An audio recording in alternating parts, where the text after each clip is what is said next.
Hello students, I hope you all are doing great. I am Monica Ahlawat. Welcome to my channel Level Up Psychology. यहाँ हम तैयारी कर रहे हैं UPPSC की 2026 की परीक्षा स्वास्थ्य शिक्षा अधिकारी के लिए। इस चैनल पे आपको स्वास्थ्य शिक्षा अधिकारी के सिलेबस में जो पार्ट 2 है सोशल साइंस यानी कि सामाजिक विज्ञान, उसका कंप्लीट सिलेबस कराया जा रहा है। यहाँ चल रहा है हमारा यूनिट 3 मनोविज्ञान, जो सिलेबस के अकॉर्डिंग यूनिट 3 है आपका। इसकी 9 क्लासेस ऑलरेडी हो चुकी हैं। इंग्लिश और हिंदी दोनों ही मीडियम में ये क्लासेस यानी कि बाइलिंगुअल ये क्लासेस यहाँ पे कराई जा रही हैं और पब्लिकली ये यूट्यूब चैनल पे अवेलेबल हैं। इसके लिए एक प्लेलिस्ट ऑलरेडी चैनल पे बनाई गई है। प्लेलिस्ट का नाम है यूपीपीएससी HEO 2026 प्रिपरेशन।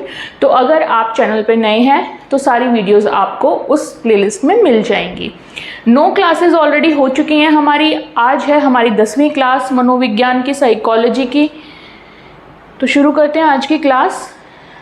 ये सिलेबस हम एज इट इज़ वही फॉलो कर रहे हैं जो यूपीपीएससी ने हमें दिया है उनकी वेबसाइट पे। तो ये टॉपिक्स हमारे हो चुके हैं अपनी पिछली क्लासेस में। ये सब हमने कर लिया है। लास्ट क्लास में हमने मनोवैज्ञानिक आकलन साइकोलॉजिकल असेसमेंट किया था। आज की क्लास में हम करेंगे अभिप्रेरणा। ठीक है, इसमें व्यक्तित्व मनोविज्ञान परीक्षण भी है, जो कि जब हम व्यक्तित्व यानी पर्सनैलिटी वाला टॉपिक करेंगे उसमें करेंगे साथ के साथ। ठीक है, परीक्षण टेस्टिंग का भी उसी में कर लेंगे। तो इस टॉपिक में से आज हम करेंगे अभिप्रेरणा, अभिप्रेरित व्यवहार की कसौटी। ठीक है, यानी कि motivation, criteria of motivated behaviour. ठीक है, आज की क्लास में ये टॉपिक आपका कंप्लीट कराया जाएगा। So let's start with this topic. Topic है हमारा मोटिवेशन यानी कि अभिप्रेरणा।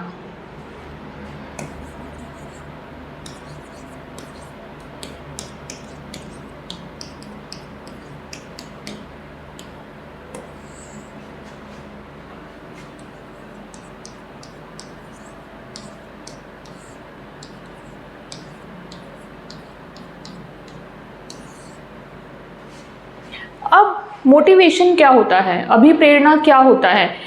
आपने देखा होगा अक्सर नॉर्मली भी हम लाइफ में बहुत बार ये वर्ड यूज़ करते हैं, है ना।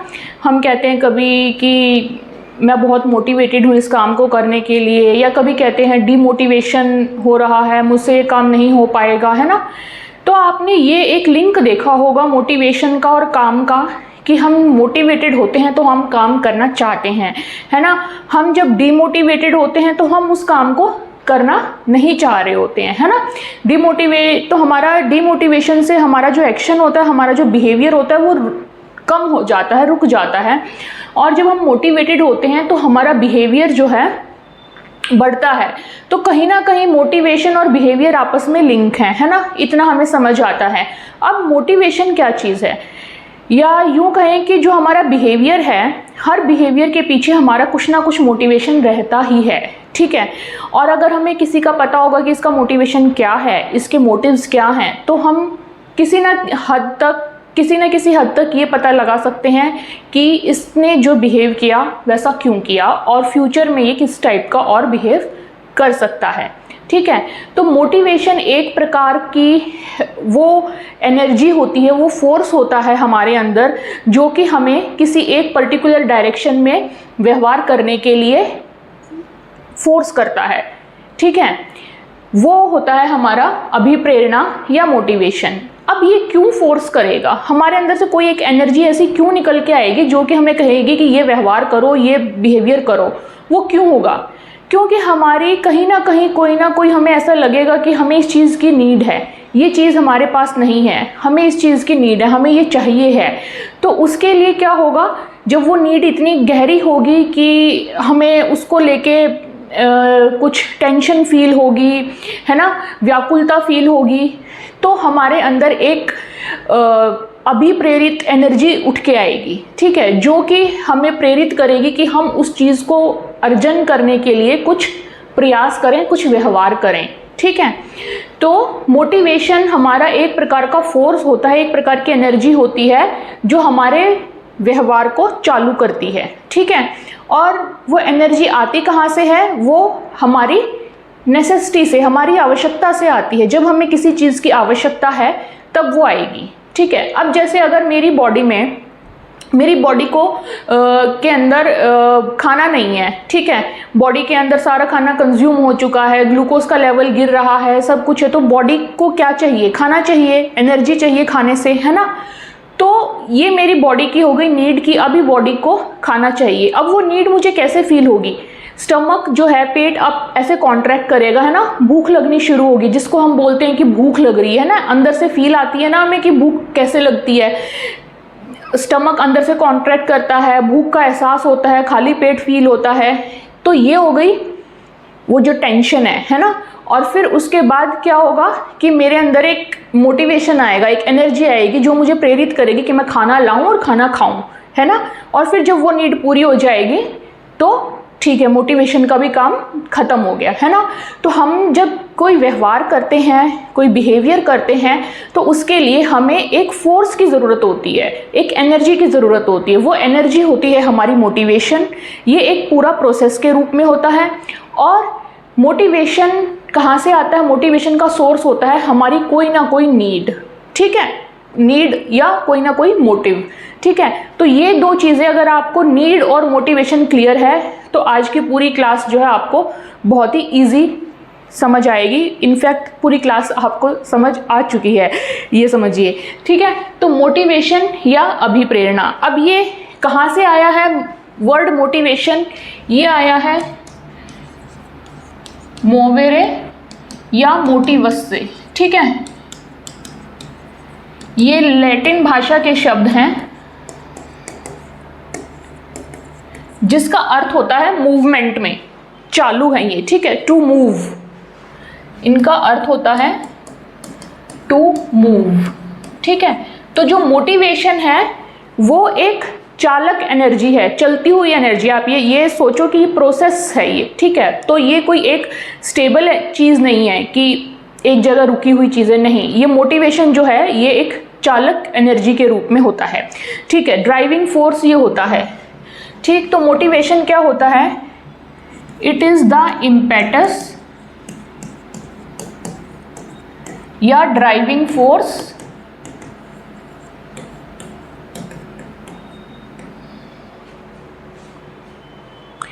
That gives purpose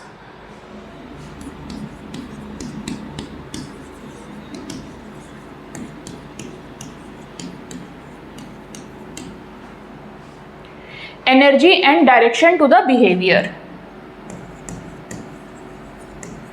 energy and direction to the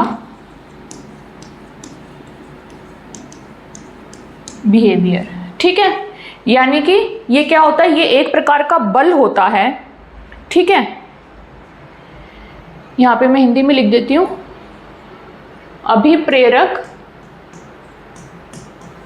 अभिप्रेरणा वह बल होता है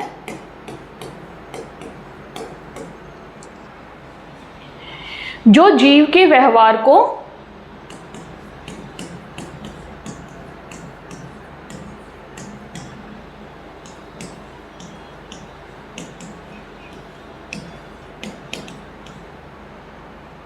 उद्देश्य, ऊर्जा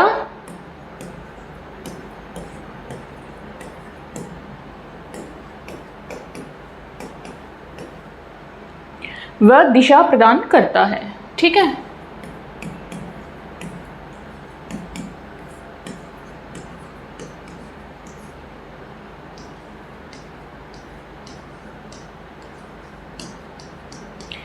ये तो हो गया आपका मोटिवेशन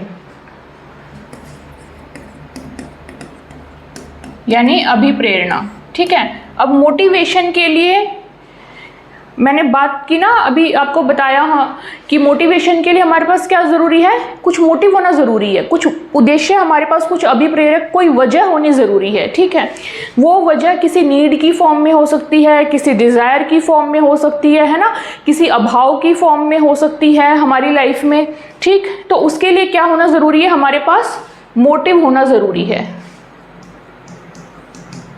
मोटिव क्या है, मोटिव है वजह, ठीक है। तो देखा जाए तो पहले स्टेप पे हमारे पास वजह होनी चाहिए, ठीक है। दूसरे स्टेप पे हमारे पास होता है मोटिवेशन, और तीसरे स्टेप पे फिर आता है हमारा बिहेवियर, ठीक है। इस तरीके से ये चीज़ जो है हमारी चलती है कि जब हमारे पास कोई वजह होगी तो उस वजह को फुलफिल करने के लिए हमारे अंदर से मोटिवेशन आएगा, ठीक है। अब वो मोटिवेशन कैसे आता है, किस प्रकार से आता है, वो हम अभी पढ़ेंगे, तब आपको और अच्छे से क्लियर होगा। लेकिन मोटिवेशन आने के लिए हमारे पास पहले वजह होनी चाहिए, ठीक है।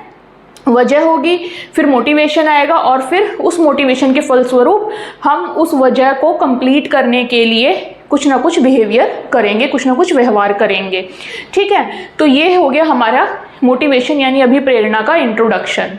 अब इसमें एक आता है मोटिवेशन का साइकिल, जो सब बहुत ज़्यादा इम्पॉर्टेंट है। अब हम वो करेंगे, ठीक है। The motivation cycle.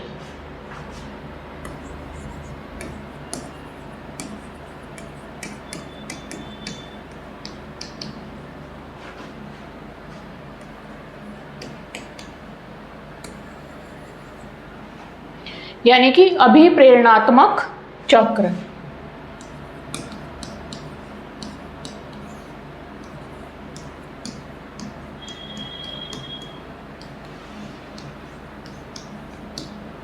ठीक है, ये भी ऑलमोस्ट हम डिस्कस कर ही चुके हैं, जो शुरू में हमने डिस्कस किया।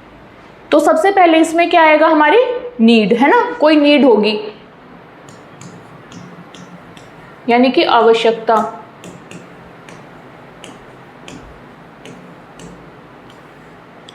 अब इसको हम एक एग्जाम्पल के साथ समझते हुए चलेंगे यहाँ पे इस पूरे चक्र को।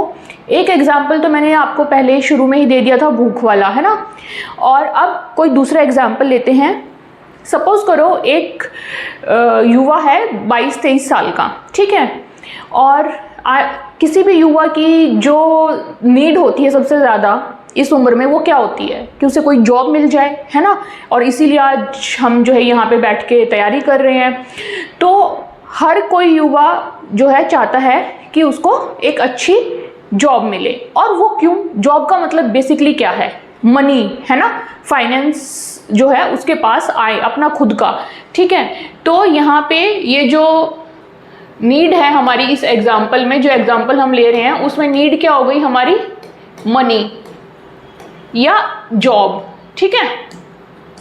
क्योंकि उसको पता है कि कहाँ से आएगा मनी, जॉब करके आएगा, ठीक है। तो जॉब से उसको मनी आएगा, ये हो गई उसकी नीड, ठीक है। अब सपोज करो उसको मिल रहे हैं घर वालों से पॉकेट मनी मंथ में लगभग 3-4 हज़ार, ठीक है।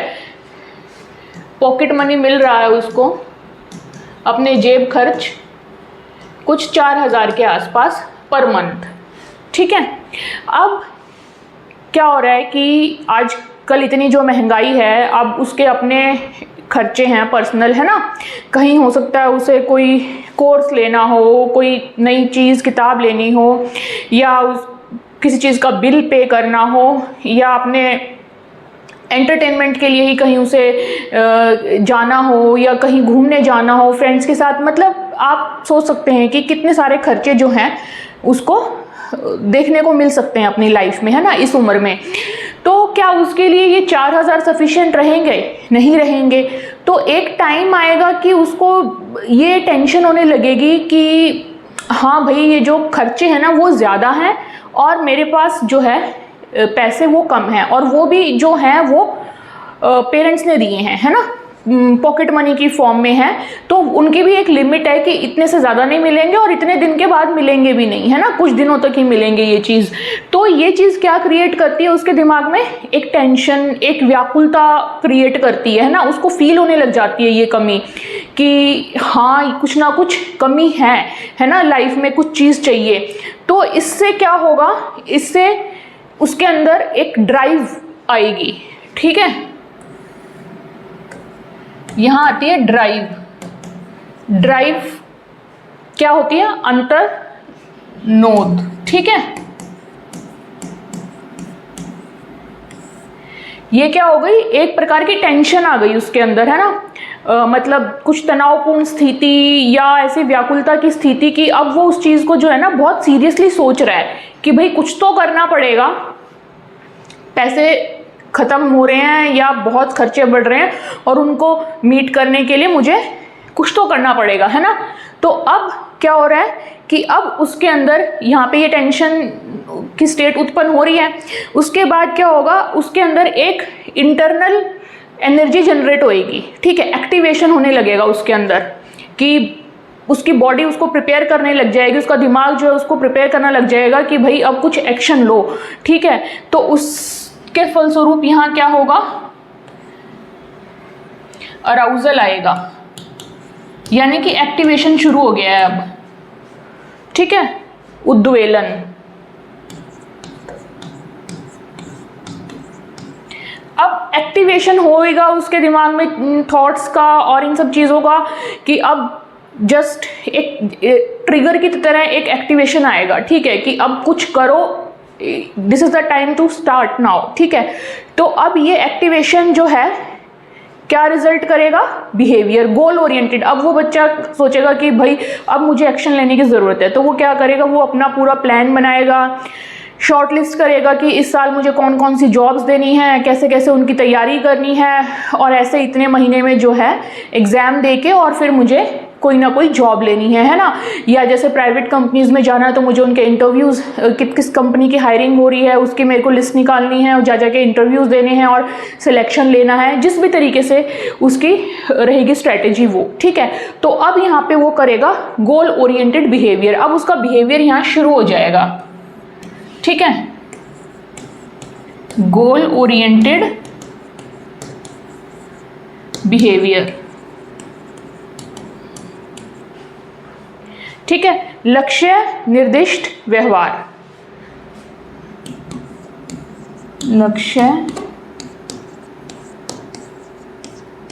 निर्दिष्ट व्यवहार। ठीक है, अब ये होने के बाद क्या होगा, अब भाई उसने इतने सारे एग्जाम्स भरे और किसी न किसी एक एग्जाम उसका क्लियर हो जाता है और उसकी जॉब लग जाती है। ठीक है, तो यानी कि जो उसकी नीड थी जॉब, वो उसकी फुलफिल हो जाती है यहाँ पे। ठीक है, तो यानी कि अब अगला स्टेप क्या आएगा इसका, अचीवमेंट का। ठीक है, अचीव हो गई चीज़ जो इसको चाहिए थी, अचीवमेंट हो गई यहाँ पे। ठीक है, यानी कि उपलब्धि आ गई है।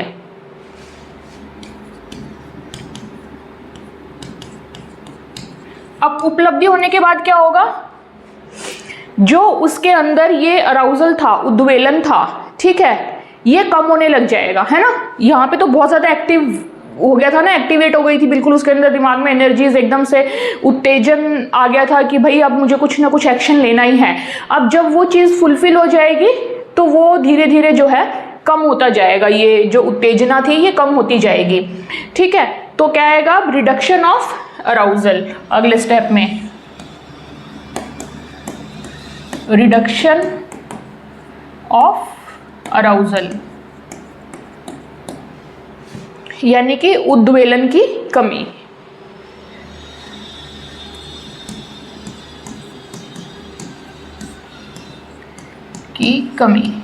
ठीक है, अब रिडक्शन ऑफ अराउजल हो गया। अब सपोज करो कि अब वो जॉब कर रहा है, पैसे कमा रहा है, उसकी नीड बिल्कुल एकदम सही सेटिस्फाई होती जा रही है, सब कुछ सही चल रहा है ना। अब अगर उसको कल को लग रहा है कि मेरी सैलरी कम है, मुझे कुछ स्विच करना है या मुझे और कोई प्रमोशन के लिए एग्जाम देने हैं या जो भी है, ठीक है, तो फिर से क्या होगा, फिर से उसकी एक नीड आ जाएगी, है ना।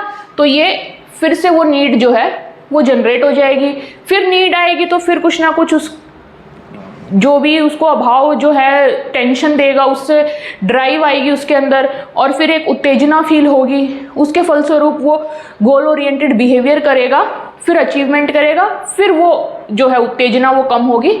इस तरीके से साइकिल जो है हमारा चलता रहता है, ठीक है। इसी तरीके से जैसे सपोज करो खाने वाला जो मैंने आपको एग्जाम्पल दिया था, ठीक है, बॉडी के अंदर जो है एनर्जी की कमी हो रही थी, ठीक है, ग्लूकोज लेवल कम जा रहा था, तो बॉडी को जो है आवश्यकता थी, ठीक है, ये हमारा बायोलॉजिकल नीड में आता है, ठीक है, खाना पीना वाला। तो बॉडी को आवश्यकता थी, अब बॉडी को आवश्यकता थी तो उसकी जो ड्राइव है, अंतर्नोद है, वो मुझे कैसे फील हुआ, पेट में कॉन्ट्रैक्शंस हुए, है ना, भूख लगने का एहसास फील हुआ, तो वो चीज़ जो है अंतर्नोद का काम करी, ड्राइव का काम करी, ठीक है। और एकदम से जो है उत्तेजना आई कि हाँ कुछ ना कुछ मैं लेके खा लूँ, बना के खा लूँ, है ना, तो इस तरीके से ये उत्तेजना आई और फिर जो है असलियत में खाना लिया, व्यवहार में आई वो चीज़ और खाया, ठीक है, खाने से वो उपलब्धि हो गई और फिर जो है जो भी ये उत्तेजना थी कि बस कहीं से खाना लेके मैं फटाफट खाऊं, वो धीरे धीरे कम हो गई, शांत हो गई। फिर से जब भूख लगने का नंबर आएगा तो फिर से ये नीड चालू हो जाएगी। तो इस तरीके से ये सर्कल की फॉर्म में, साइकिल की फॉर्म में होता है हमारा अभिप्रेरणा चक्र या हमारा मोटिवेशन साइकिल, ठीक है।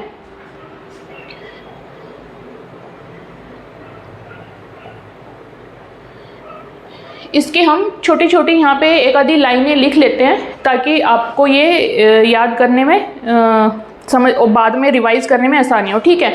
नीड क्या होता है हमारा? Lack of some necessity. किसी भी चीज़ की जब हमें ज़रूरत होती है, जब हमारे पास कुछ अभाव होगा किसी चीज़ का, तभी तो हमें लगेगा ना कि इस चीज़ की हमें नीड है। अगर कोई चीज़ ऑलरेडी पहले से इस बच्चे के पास अगर खूब पैसा है तो वो उसको क्यों नीड लगेगी कि मुझे और पैसा कमाना है ना। तो नीड क्या होती है? Lack of some necessity.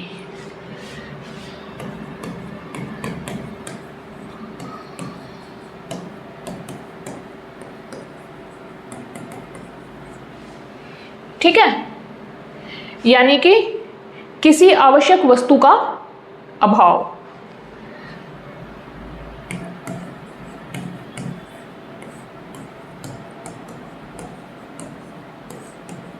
ये साइकिल चक्र तो आपका पूरा हो चुका है। ये वाइट से जो मैं लिख रही हूं, ये बस इन चीजों की मैं एक एक लाइन डेफिनेशन टाइप लगा लो या इनका मतलब लिख रही हूं ताकि आपको अच्छे से ये क्लियर रहे हमेशा, ठीक है।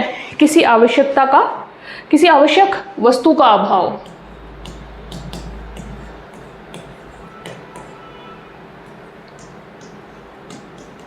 ठीक, अब ड्राइव क्या हो गया? टेंशन की स्टेट है ना, स्टेट ऑफ टेंशन।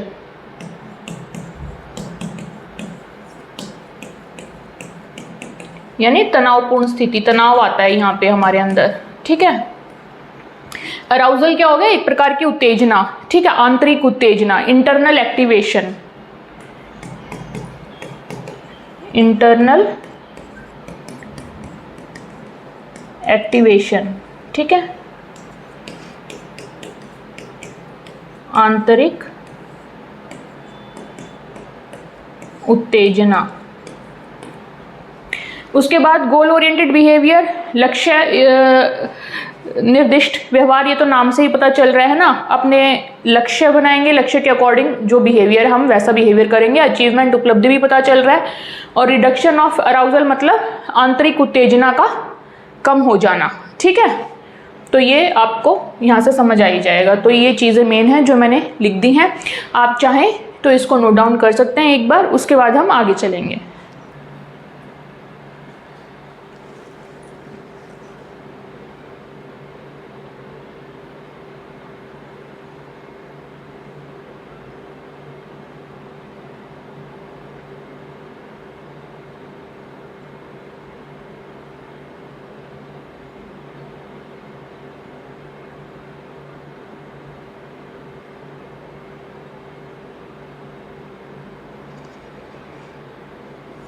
ओके, सो ये हो गया हमारा मोटिवेशन का साइकिल। अब हमें पता चल गया कि हमारा जो मोटिवेशन है वो एक्चुअली में कैसे प्रोसेस करता है, ठीक है।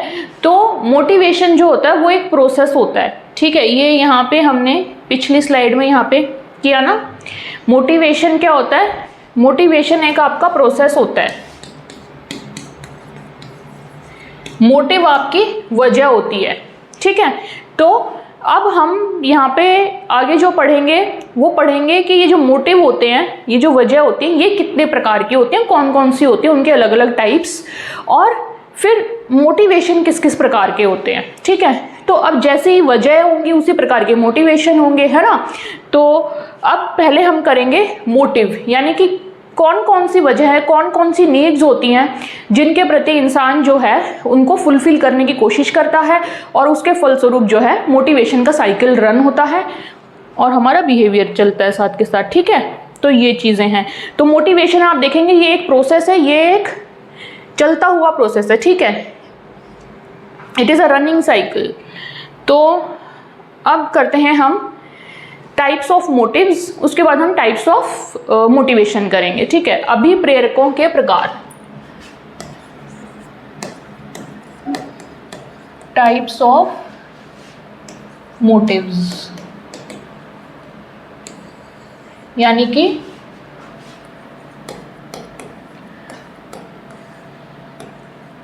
अभिप्रेरकों के प्रकार, ठीक है। तो मेजर कैटेगरी इनकी दो होती हैं, ठीक है। बायोलॉजिकल मोटिव्स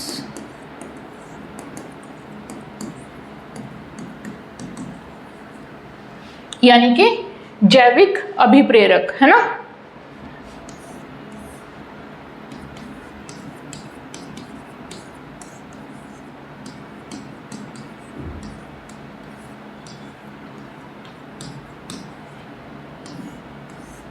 और दूसरी क्या होगी, साइकोसोशल मोटिव,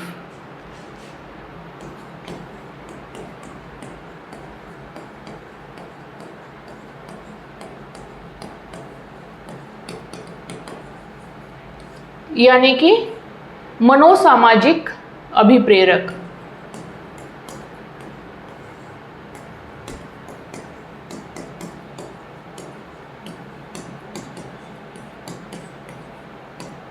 ठीक है। अब आप देखेंगे यहाँ पे क्या है ना, साइको सोशल, है ना। कहीं कहीं पे जो है इन अभिप्रेरकों को तीन कैटेगरी में डिवाइड कर देते हैं, बायोलॉजिकल, साइकोलॉजिकल और सोशल, ठीक है। यहाँ पे इकट्ठा ही मैं बता रही हूँ, किसी किसी बुक में आपको इकट्ठा मिलेगा साइको सोशल की फॉर्म में, पर यहाँ पे जब हम करेंगे तो उसमें से आपको पता चल जाएगा कि कौन से मोस्टली साइकोलॉजिकल कैटेगरी में आते हैं और कौन से सोशल कैटेगरी में आते हैं, ठीक है। तो वो कोई ऐसी इतना सोचने वाली बात नहीं है, ठीक है। अगर आपको किसी बुक में कहीं पे ये अलग अलग मिले, बायोलॉजिकल, साइकोलॉजिकल और सोशल करके, तो भी इट्स द सेम थिंग, ठीक है। अब ये जो बायोलॉजिकल मोटिव्स होते हैं ये हमारे होते हैं प्राइमरी मोटिव्स, यानी कि प्राथमिक, ठीक है। ये होते हैं प्राइमरी मोटिव्स, यानी कि प्राथमिक अभिप्रेरक, ठीक। और ये अब नाम से पता चल रहा है, तो ये कौन से हो गए, ये हो गए आपके सेकेंडरी, ठीक है। सेकेंडरी मोटिव्स यानी कि द्वितीयात्मक अभिप्रेरक, ठीक है।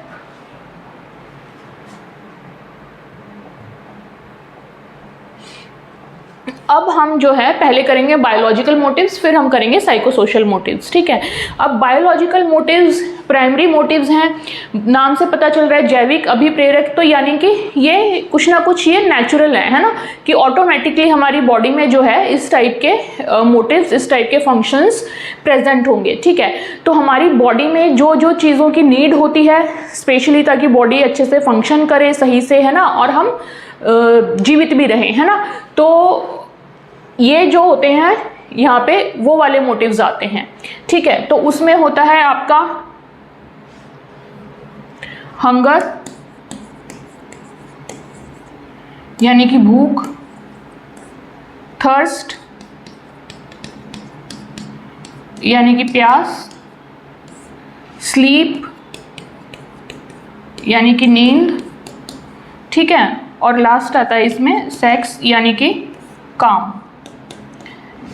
अब ये जो 3 नीड्स हैं ये अलग प्रकार की नीड्स हैं और ये अलग प्रकार की नीड है, ठीक है।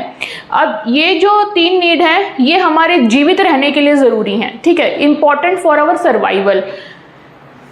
इसको हम अगली स्लाइड पे करेंगे, ठीक है। अभी हम यहाँ इनका कर रहे हैं। ये 3 नीड्स जो हैं ये क्या हैं, इम्पॉर्टेंट फॉर सर्वाइवल।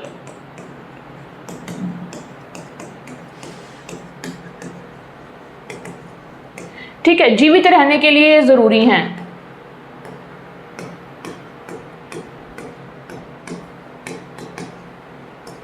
अगर ये नीड्स हमारी पूरी नहीं हुई तो हम मर सकते हैं, ठीक है। कोई भी एक इंसान जो है वो भूख से, प्यास से, नींद से मर सकता है। हाँ, अवधि अलग अलग होती है कि भूख कितने दिन तक स्ट्रेच हो जाएगी, प्यास कितने दिन तक स्ट्रेच हो जाएगी, इस तरीके से, ठीक है। तो वो है चीज़, लेकिन यहाँ पे इम्पॉर्टेंट चीज़ क्या है कि ये हमारे सर्वाइवल के लिए इम्पॉर्टेंट है, ठीक है। ये काम की जो नीड है ये हमारे सर्वाइवल के लिए इम्पॉर्टेंट नहीं है, ठीक है। यानी कि इस नीड की अगर पूर्ति ना हो तो ऐसा नहीं है कि कोई जीव जो है वो मर जाएगा, ठीक है। लेकिन ये नीड सर्वाइवल के, स्पीशीज़ के सर्वाइवल के लिए ज़रूरी है, ठीक है। क्यों? क्योंकि यहाँ से रिप्रोडक्शन होता है, ठीक है। तो स्पीशीज़ जो है एक generation to next generation species तभी बढ़ेगा जब रिप्रोडक्शन होगा, है ना। तो अगर ये नीड फुलफिल नहीं होती है तो क्या होगा, रिप्रोडक्शन रुक जाएगा और वो प्रजाति जो है आगे नहीं बढ़ पाएगी, ठीक है। तो ये किसी इंडिविजुअल, किसी एक जीव के जीवन के लिए इम्पॉर्टेंट नहीं है, किसी भी प्रजाति के लिए इम्पॉर्टेंट है, ठीक है। कि प्रजाति के संचालन के लिए, प्रजाति के संरक्षण के लिए, उन चीज़ों के लिए इम्पॉर्टेंट है, ठीक है। तो ये यहाँ पे किसके लिए है, सर्वाइवल ऑफ स्पीशीज के लिए।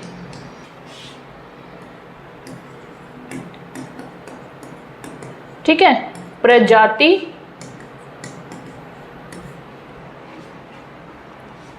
के अस्तित्व के लिए, ठीक है।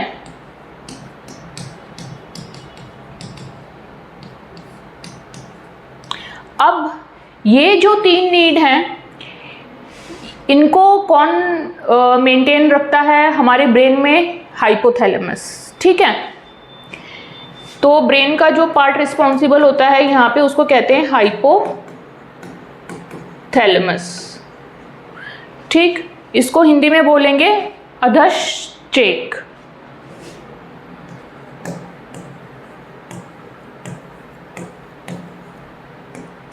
तो अगर आपसे पूछा जाए ब्रेन का कौन सा पार्ट जो है आपके इन नीड्स को कंट्रोल करता है तो वो होगा हाइपोथैलेमस, ठीक है। और यहाँ पे इस जो सेक्सुअल नीड है इसको कौन डिराइव करता है, इसको मेल्स में करते हैं टेस्टोस्टेरोन हार्मोन्स,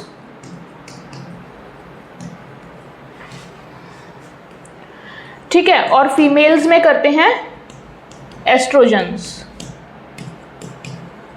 ये आपके हार्मोन्स होते हैं, ठीक है। हिंदी में भी इनको यही लिखेंगे, बस हिंदी में लिख देंगे, वर्ड यही रहेगा, ठीक है। अब हाइपोथैलेमस इन चीज़ों को कैसे मेंटेन करता है, ये करता है एक प्रक्रिया के द्वारा जिसको कहते हैं होम्योस्टेसिस, ठीक है। हमारी बॉडी में होती है एक प्रक्रिया होम्योस्टेसिस की, होम्योस्टेसिस को बोलते हैं समस्थिति,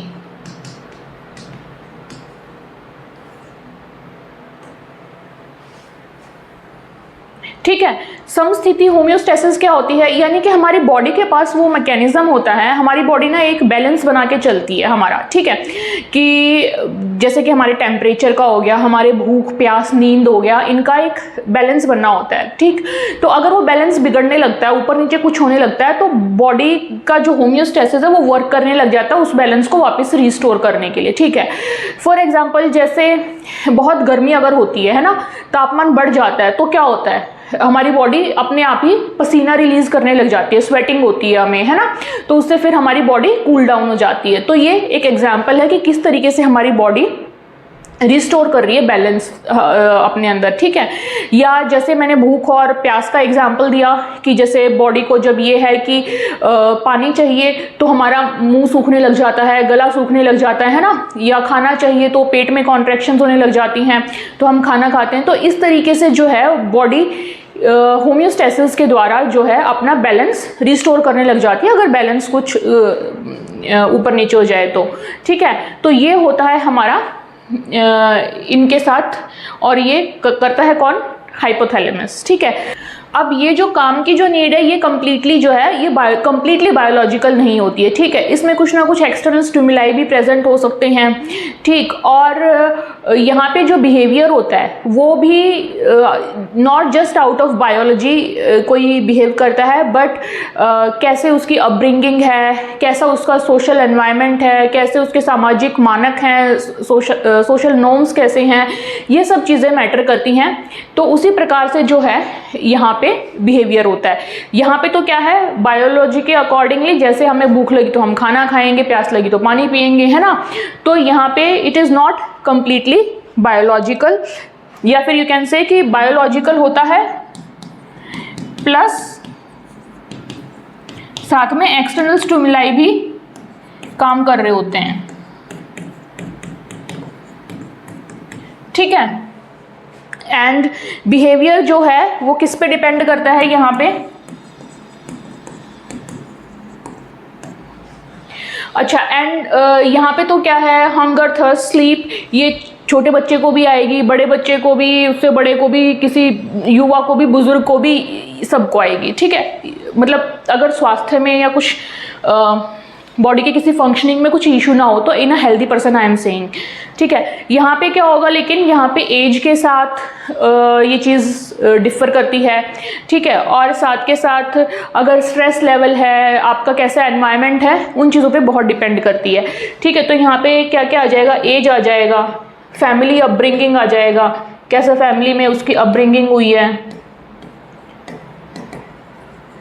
और क्या आएगा, सोशल नॉर्म्स कैसे हैं, ठीक है। इन चीज़ों से जो है बिहेवियर डिसाइड होगा इस केस में, ठीक है। तो यहाँ पे बायोलॉजिकल को हिंदी में बोलेंगे जैविक, एक्सटर्नल स्टिमुलाई मतलब बाहरी उद्दीपक, और बिहेवियर मतलब व्यवहार, सेक्सुअल बिहेवियर, ठीक है। वो होगा उस किस पे डिपेंड करेगा, एज पे, फैमिली अपब्रिंगिंग पे, कि फैमिली में किन चीज़ों को किस तरीके से वैल्यू दिया गया है, और सोसाइटी के नॉर्म्स क्या हैं, यानी कि सामाजिक मानक क्या हैं, ठीक है। तो इन चीज़ों के ऊपर ये चीज़ डिपेंड करेगी। तो ये हो गया आपके बायोलॉजिकल मोटिव्स या जैविक अभिप्रेरक, ठीक है। तो ये ध्यान रखना है आपको, ये चारों के चारों होते तो प्राइमरी मोटिव्स ही हैं, ठीक है। क्यों? क्योंकि ये बायोलॉजिकल हैं, ठीक। तो ये हो गए हमारे प्राथमिक अभिप्रेरक, लेकिन ये तीन अलग कैटेगरी में आते हैं और ये एक अलग कैटेगरी में आता है। इसके द्वारा इसकी पूर्ति ना होने से हम मर नहीं सकते, लेकिन स्पीशीज का सर्वाइवल डेंजर में आ सकता है, लेकिन इनकी पूर्ति ना हुई तो इंसान या कोई भी जीव जो है वो मर भी सकता है, ठीक है। अब हम करेंगे next psychosocial motives. If you want you can note them down.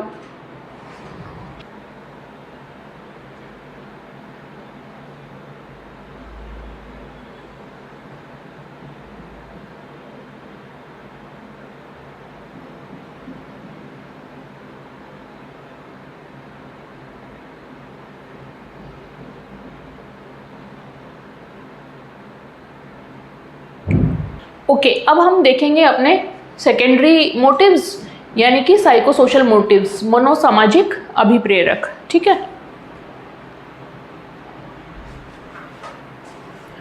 तो दूसरा है यहाँ पे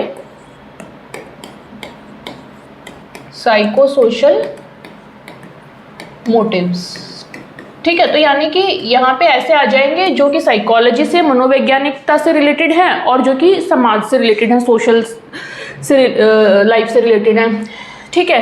ये कौन से होते हैं हमारे? ये सेकेंडरी होते हैं, ठीक है, द्वितीयात्मक होते हैं। क्यों ये सेकेंडरी क्यों होते हैं? वो प्राइमरी क्यों होते हैं? क्योंकि वो नेचुरल होते हैं, है ना। वो जो नीड्स हैं वो हमारे अंदर इनबिल्ट होती हैं, है ना, कि हमें पता है कि कब हमें भूख लग रही है। हम ये चीज़ सीखते नहीं है कि भूख कैसे लगती है, प्यास कैसे लगती है ना, ये चीज़ हम सीखते नहीं है।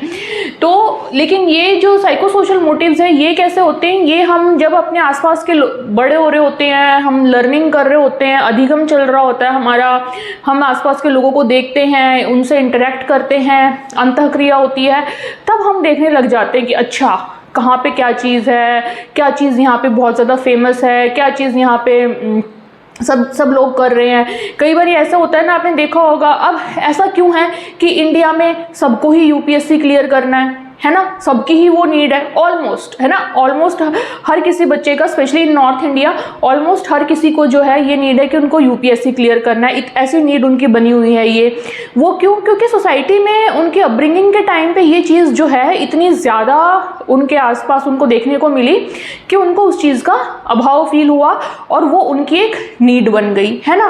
क्यों हर कोई बच्चा, मतलब ज़्यादातर बच्चे जो है वो क्रिकेटर ही बनना चाहते हैं, किसी और स्पोर्ट्स को क्यों नहीं चुनते हमारे देश में। अक्सर आपने देखा होगा अभी स्पेशली जब छोटे छोटे क्रिकेटर भी अभी उभर रहे होते हैं, जैसे 12 साल के 15 साल के क्रिकेटर्स की न्यूज़ जब आती है तो बच्चे और ज़्यादा मोटिवेट होते हैं, है ना। तो ऐसा क्यों है कि उनको ये लगता है कि हमें क्रिकेटर बनना है and not other sports. Exceptions हैं, मैं उनकी बात नहीं कर रही, but I am talking about majority here, है ना। तो क्यों उनके अंदर ये अभाव कहाँ से उनको फील हो रहा है, ये नीड कहाँ से फील हो रही है कि मुझे क्रिकेटर बन रहा है? क्यों? क्योंकि उनको ऐसा एनवायरनमेंट मिल रहा है, चाहे वो एनवायरनमेंट फैमिली से मिले, फ्रेंड से मिले, रिश्तेदारों से, नेबरहुड से या सोसाइटी से, कहीं से भी मिले, लेकिन वो एनवायरनमेंट इतना ज़्यादा उनके आसपास है कि फिर उसी चीज़ को देख के हमें लगता है कि हाँ मुझे ये चीज़ करने की ज़रूरत है ना। कई बार ये आपने देखा होगा, वैसे तो हम कितना मिनिमल लाइफस्टाइल जी सकते हैं, लेकिन बहुत ज़्यादा चीज़ें हम आप खुद भी अपने भी एग्जाम्पल ये चेक करके देखिएगा अपने ऊपर भी कि कितनी ज़्यादा चीज़ें तो हम सिर्फ इसलिए कर रहे होते हैं क्योंकि एक वो सोशल नॉर्म बन चुका होता है हर जगह पे कि ये चीज़ तो होनी ही चाहिए, है ना। तो हमें लगता है कि ये चीज़ तो होनी ही चाहिए, ये ले आओ, वो ले आओ घर में, है ना, इस टाइप की खरीदारी कर लो, इस तरीके से। एक ज़माना था कि जब किसी किसी के पास सिर्फ गाड़ी होती थी, ज़रूरत की वजह से गाड़ी होती थी। आज चाहे कोई चला रहा है गाड़ी या नहीं चला रहा है, घर के आगे गाड़ी खड़ी मिलती है। क्यों? क्योंकि उनको वो नीड फील होती है कि हाँ गाड़ी होनी चाहिए। तो इस तरीके के n नंबर ऑफ एग्जाम्पल हैं जहाँ पे आप ये देखेंगे कि हम जो है कुछ नीड्स अपनी इस तरीके से बना लेते हैं जो कि आसपास के लोगों की वजह से आई होती हैं, जो कि नेचुरल हमारे अंदर नहीं होती हैं, ठीक है। तो ऐसी नीड्स कैसी होती हैं जो कि हम सीखते हैं, है ना, बाहर से सीखी हुई नीड्स होती हैं। अब हम नेचुरली तो अगर किसी बच्चे को एकदम अलग एनवायरनमेंट में रखे हैं, उसको बिल्कुल ना बताएं कि दुनिया में आसपास क्या चल रहा है, वो बच्चा तो नहीं कहेगा कि मुझे ये बनना है, ये खरीदना है, ये सब करना है, नहीं कहेगा, है ना। तो ये चीज़ें हम ये नीड्स कब आती है हमारे अंदर? जब हम इनको सीखते हैं अपने एनवायरनमेंट से ये सीखी गई या अर्जित की गई नीड्स होती हैं, ठीक है। So these are mostly learned और एक्वायर्ड नीड्स या मोटिव्स, मोस्टली लर्न या एक्वायर्ड मोटिव्स, ठीक है। तो क्या कहेंगे? सीखी गई या अर्जित की गई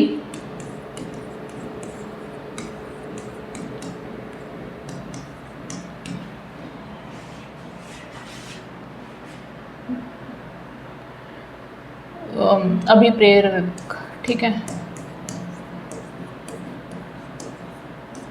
अर्जित किए गए आएगा ना, यहाँ पे की गई नहीं आएगा,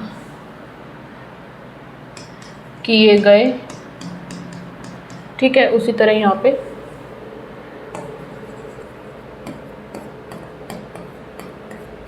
ठीक है, सीखे गए या अर्जित किए गए अभिप्रेरक होते हैं ये, ठीक है, या नीड्स यू कैन से।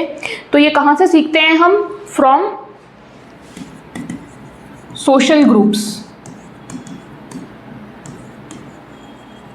सामाजिक समूहों से सीखते हैं। और वो कौन कौन हो सकते हैं? हमारी फैमिली हो सकती है, हमारे फ्रेंड्स हो सकते हैं, हमारा आस पड़ोस हो सकता है, नेबरहुड हो सकता है, हमारी सोसाइटी हो सकती है है ना, किसी भी लेवल पे, मतलब हमारे अलावा जो भी लोग हो सकते हैं, रिलेटिव्स हो गए, है ना, वो सब इस कैटेगरी में आ जाएंगे सोशल ग्रुप में। तो ये जो है हम ऐसी चीज़ें होती हैं, ऐसी नीड्स होती हैं जो हम दूसरों से सीखते हैं, दूसरों की वजह से सीखते हैं। ठीक है, तो अब 1 बाई 1 देखेंगे इसमें कौन सी आएंगी। पहली आएगी, अच्छा यहाँ पे नीड कह लो या मोटिव कह लो, एक ही चीज़ है। ठीक है, नीड फॉर, तो मैं यहाँ पे नीड लिखूं या मोटिव लिखूं, एक ही चीज़ है, फॉर एफिलिएशन।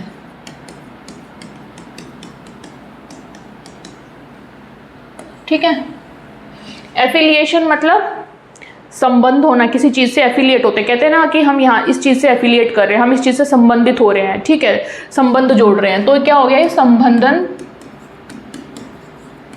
अभिप्रेरक।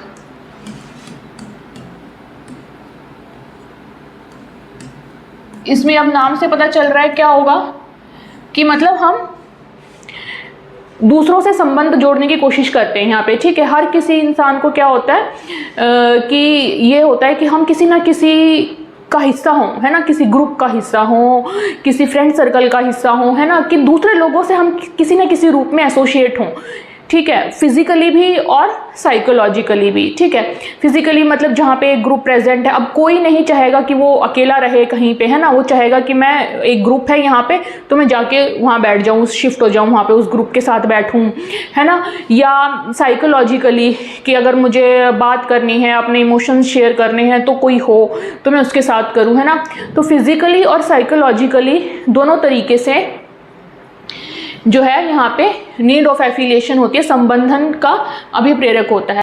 अब ये नहीं है कि यहाँ पे किसी इंसान को हेल्पलेस लग रहा है इसलिए वो दूसरों के साथ मतलब क्लोज आने की कोशिश कर रहा है, ये नीड इसलिए उसके अंदर नहीं। अगर खुशी भी है तब भी यहाँ पे इंसान की टेंडेंसी होती है कि वो जो है किसी ग्रुप का हिस्सा बने, कि 2-4 लोगों का हिस्सा बने, किसी से के साथ उसकी एफिलिएशन हो। ठीक है, सो यहाँ पे क्या होता है, भौतिक और मनोवैज्ञानिक रूप से दूसरों के निकट आने की चाह। भौतिक एवं मनोवैज्ञानिक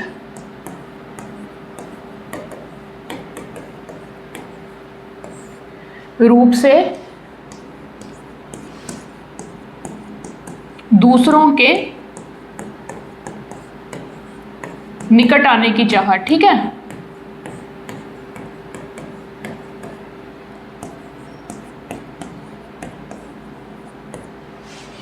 और wanting to be physically और psychologically close to others, wanting to be physically and psychologically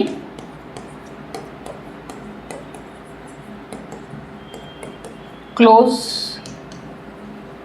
to others।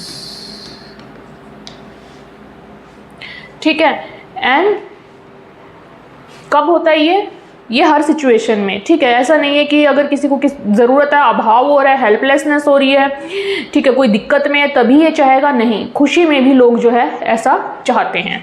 ठीक है, तो कब कब होगा, इन हेल्पलेसनेस,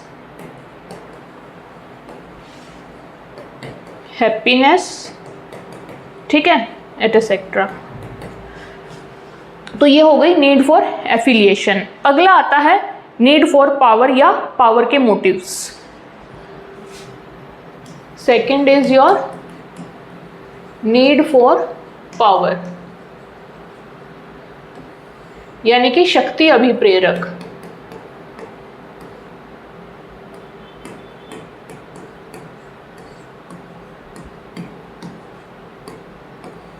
इसमें क्या होगा, अब इसमें क्या होता है कि इंसान के अंदर ये चाह होती है कि ये नीड होती है उसकी कि मैं पावरफुल बनूं। ठीक है, पावरफुल का मतलब क्या हो गया कि सामने वाले जो भी हैं, ठीक है, उनके विचारों को, उनके तौर तरीकों को, उनके रहन सहन को, मतलब हर चीज़ को कंप्लीटली जो है वो मैं कंट्रोल करूं या मैं संचालित करूं। ठीक है, और एक तो ये हो गया कि कैसे दूसरों को कंट्रोल करें, और दूसरी चीज़ क्या होती है पावर में कि इन लोगों के जो दिमाग में है मेरी एकदम बढ़िया सी इमेज बने, ठीक है। तो अपनी रेपुटेशन जो है वो इनके दिमाग में जो है बहुत अच्छी बने, मेरी रेपुटेशन। तो ये होता है पावर का मतलब, ठीक है। तो पावर में क्या होता है, दूसरों के ऊपर जो है इंसान ऐसा इफेक्ट छोड़ना चाहता है कि उनके बिहेवियर, उनके इमोशंस को जो है वो खुद से इन्फ्लुएंस करे, खुद से कंट्रोल करे, इस तरीके से। वही मतलब हो गया पावर का, ठीक है।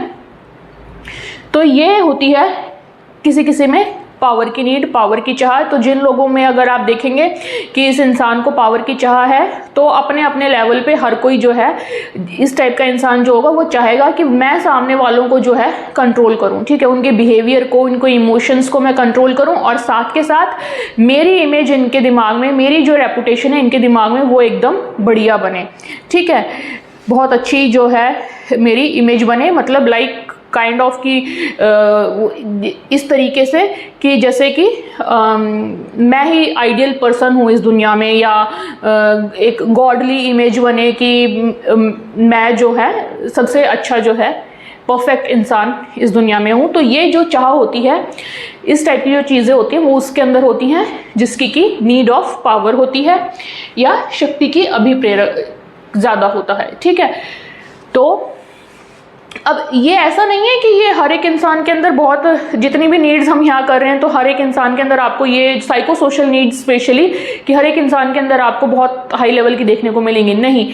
हर किसी का लेवल अपना अलग अलग होगा। किसी के अंदर हो सकता है कोई नीड बिल्कुल ही लाइक ज़रूरत नहीं पड़े उस पर्सन को, है ना। ऐसे भी आप देखेंगे कितने लोग होते हैं जिनको पावर से कोई लेना देना नहीं होता है ना। एंड कितने ऐसे होते हैं specially in human history, human beings जो है उनमें ये पावर गेम चलता रहता है, ठीक है, at every level. So person is, यहाँ पे क्या होता है, person produce intended effects on the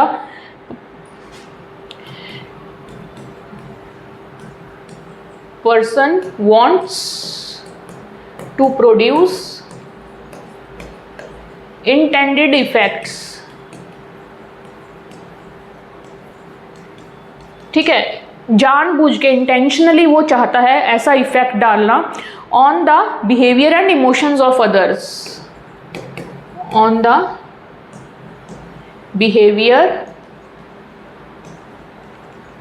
and emotions of others, ठीक है।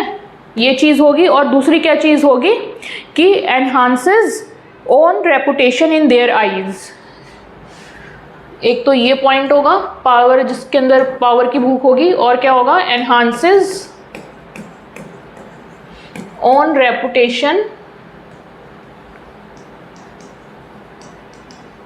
इन अदर्स आइज, ठीक है। तो अगर आप एग्जाम्पल अपने आसपास या जैसे भी इसके आप इसमें फिट करके देख सकते हैं। तो यहाँ पे क्या होगा, एक व्यक्ति दूसरे के संवेगों, पहला पॉइंट क्या होगा, एक व्यक्ति दूसरे के संवेगों और व्यवहार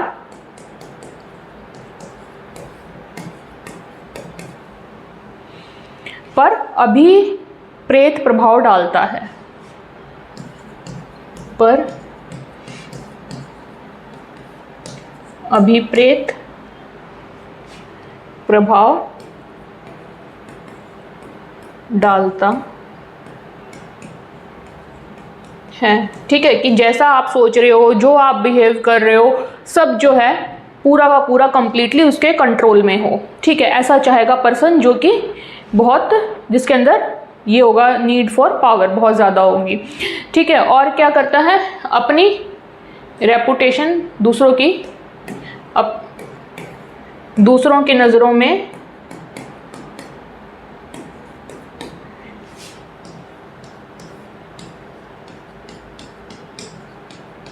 अपनी छवि बढ़ाता है, ठीक है। तो ऐसा वो इंसान होगा, है ना।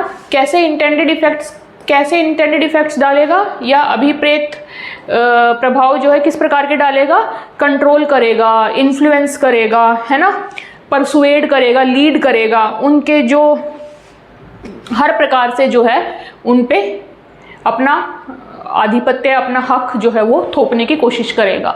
ठीक है, जिसकी भी पावर, जिसको पावर की नीड होगी सबसे ज़्यादा। ठीक, तो ये हो गए हमारे 2 साइको सोशल में। अब आप देखेंगे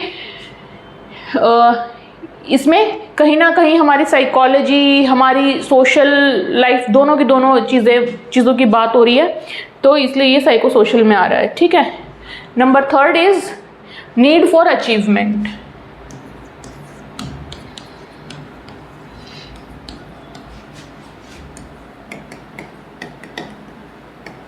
यानी कि ये कैसा मोटिव है, उपलब्धि का। ठीक है, उपलब्धि अभिप्रेरक।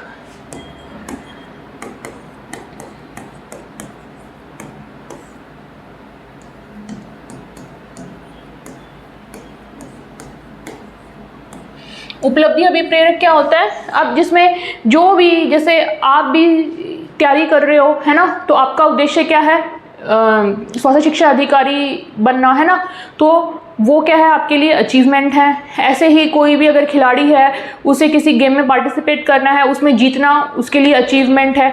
तो जो भी हम गोल डायरेक्टेड, गोल ओरिएंटेड जो कोई काम कर रहे हैं, ठीक है, कोई बच्चा स्कूल में है, एग्जाम दे रहा है, उसमें पास होना, उसमें टॉप करना उसका अचीवमेंट होगा, है ना, तो हर किसी की अपनी अचीवमेंट जो है उसके हिसाब से अलग अलग है। ठीक है, तो यहाँ पे क्या होता है, उपलब्धि, इसको स्मॉल n ACH ऐसे भी डिनोट करते हैं। ठीक है, यहाँ पे क्या होता है, अब वो इंसान अपनी उपलब्धि के लिए तो प्रयास करता ही करता है, जिसको ये होता है कि हाँ मैंने ये गोल बना लिया और मुझे ये अचीव करना है, ये तो करता ही करता है। साथ में इसमें क्या होता है, इस वाली नीड में, कि वो इंसान बीच बीच में फीडबैक लेता है अपनी परफॉर्मेंस पे, ताकि उसको वो अगर कोई कमी पेशी है तो उसको सुधार के अपने अचीवमेंट की तरफ, अपने गोल को अचीव करने की तरफ और ज़्यादा बढ़े। ठीक है, तो इस वाली नीड के अंदर एक और डिज़ायर होता है, desire feedback on their performance. ठीक है, अचीवमेंट की तरफ, उपलब्धि की तरफ तो काम करते ही करते हैं, साथ में डिज़ायर फीडबैक भी लेते रहते हैं वो। ठीक है, फीडबैक ऑन देयर परफॉर्मेंस। ठीक है, जैसे एक बच्चा है, वो स्कूल क्लास टेस्ट में जो भी मार्क्स आएंगे उसका अगर मोटिव है कि मुझे टॉप करना है क्लास में, तो क्लास टेस्ट होंगे, यूनिट टेस्ट होंगे, तो उसमें जैसा भी उसका स्कोर रहेगा वो जाके टीचर से अलग से फीडबैक भी लेगा, है ना, कि मैम मुझे बताओ या सर मुझे बताओ कि कैसे मैं इस चीज़ को और इम्प्रूव करूँ। तो क्यों, क्योंकि उसका उद्देश्य आगे कुछ और अचीव करना है। ठीक, so desire feedback on their performance. तो ऐसे लोग जो है वो फीडबैक मांगते रहते हैं, मतलब उनकी इच्छा होती है कि हमारी परफॉर्मेंस पे फीडबैक आए ताकि हम शॉर्ट जो है अपना चीज़ अचीव कर सकें। पुनर्भरण प्राप्त करने की इच्छा होती है।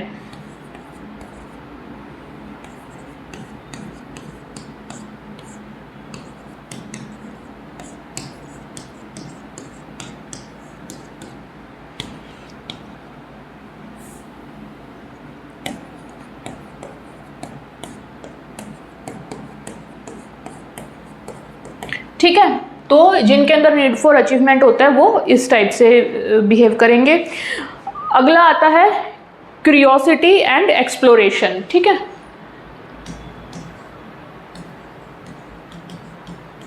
क्यूरियोसिटी एंड एक्सप्लोरेशन, यानी कि जिज्ञासा एवं अन्वेषण।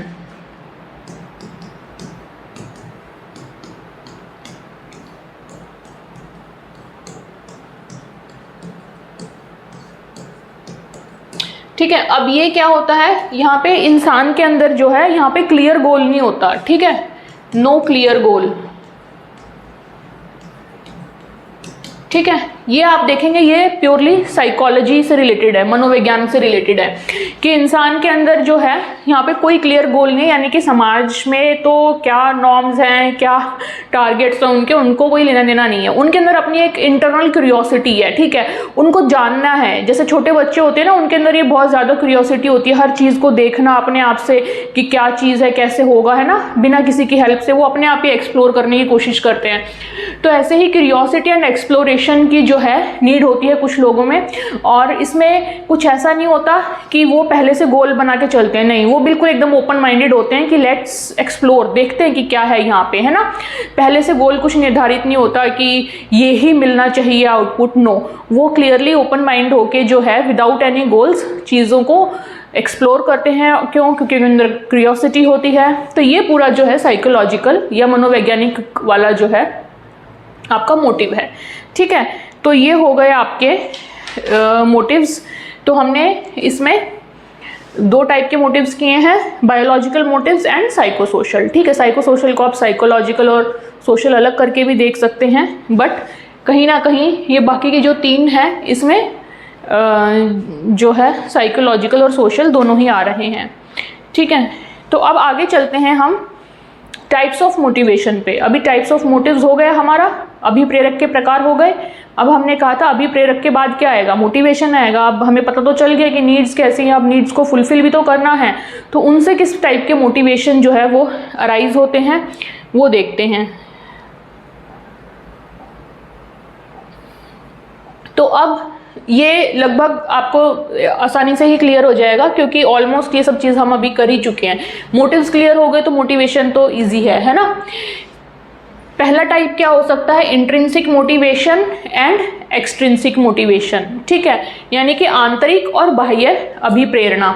इसमें क्या होगा? यहाँ पे behaviour perform because the activity itself is enjoyable. Intrinsic motivation यानी कि हमारे अपने अंदर से ही मोटिवेशन आ रहा है। कई बार ऐसा होता है ना कि हमें परवाह ही नहीं होती कोई काम करते टाइम कि इसका रिजल्ट क्या रहेगा।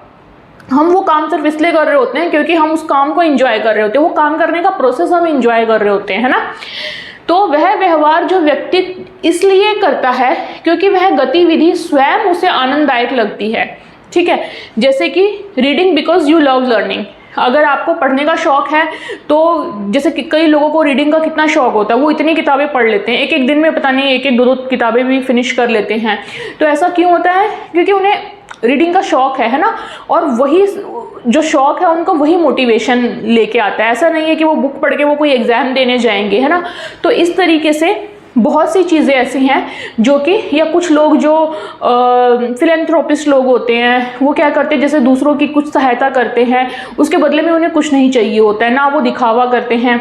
तो क्यों ऐसा होता है? क्योंकि वो जो किसी की सहायता करना है वही उनको इतनी अच्छी फुलफिलमेंट देता है कि बस उनका कोई इस चीज़ को लेके ये नहीं होता कि हमें क्या रिजल्ट मिल रहा है, ठीक है। तो ये इंट्रिंसिक मोटिवेशन यानी कि आंतरिक अभिप्रेरणा हो गई। दूसरा है आपका एक्सट्रिंसिक मोटिवेशन यानी कि बाह्य अभिप्रेरणा। अब यहाँ पे आप व्यवहार तब करोगे जब आपको लगेगा कि बाहर से मुझे कोई रिवॉर्ड या पनिशमेंट मिल सकती है, ठीक है। वह यानी कि ये रिजल्ट ओरिएंटेड है, ठीक है। यहाँ पे रिजल्ट की बिल्कुल चिंता नहीं है आपको। यहाँ पे क्या होगा? कोई व्यक्ति किसी पुरस्कार प्राप्त करने या दंड से बचने के लिए काम करता है, ठीक है। तो जैसे किसी आपको अगली क्लास में जाना है प्रमोट होके, ठीक है, तो आप पढ़ोगे, है ना। 10th क्लास का बच्चा इसलिए पढ़ेगा कि बोर्ड्स में मार्क्स लाने हैं अच्छे, और 11th क्लास में एडमिशन लेना है, 11th क्लास में मुझे ये वाली स्ट्रीम लेनी है, तो मेरे कम से कम इतने मार्क्स आने चाहिए ताकि मुझे ये सब्जेक्ट मिल जाए, ठीक है। तो इसलिए वो मोटिवेटेड रहेगा। ये मोटिवेशन आएगा आपका एक्सटर्नल, ठीक है। तो साथ के साथ आप ये देखते जाओ कि नीड क्या हो रही है। यहाँ पे नीड तो होगी ही होगी, है ना। कौन सी नीड फुलफिल हो रही है ये आप देखते जाइए साथ के साथ, और कोशिश करिए ये आज का क्लास ख़त्म होने के बाद, अटेंड करने के बाद, कि आप अपना भी देखिए कि आपको आज की डेट में कौन कौन से आपके मोटिव्स हैं, क्या क्या चीज़ों की आपको नीड है, और कैसे कैसे आपके मोटिवेशन वर्क कर रहे हैं, ठीक है। तो ये चीज़ जो है लाइफ टाइम के लिए पक्की हो जाएगी आपके दिमाग में कि अभिप्रेरणा या मोटिवेशन क्या होता है, ठीक है। अब है पॉजिटिव मोटिवेशन यानी कि सकारात्मक, और नेगेटिव मोटिवेशन यानी कि नकारात्मक, ठीक है। नाम से पता चल रहा है पॉजिटिव है तो यानी कि रिवॉर्ड्स मिलेंगे, यानी कि हम खुश होके पॉजिटिव होके किसी चीज़ के लिए कर रहे हैं कि हमने ये काम किया तो हमें कुछ रिवॉर्ड मिलेगा, है ना, कुछ पुरस्कार मिलेगा, कुछ लाभ होगा किसी चीज़ का।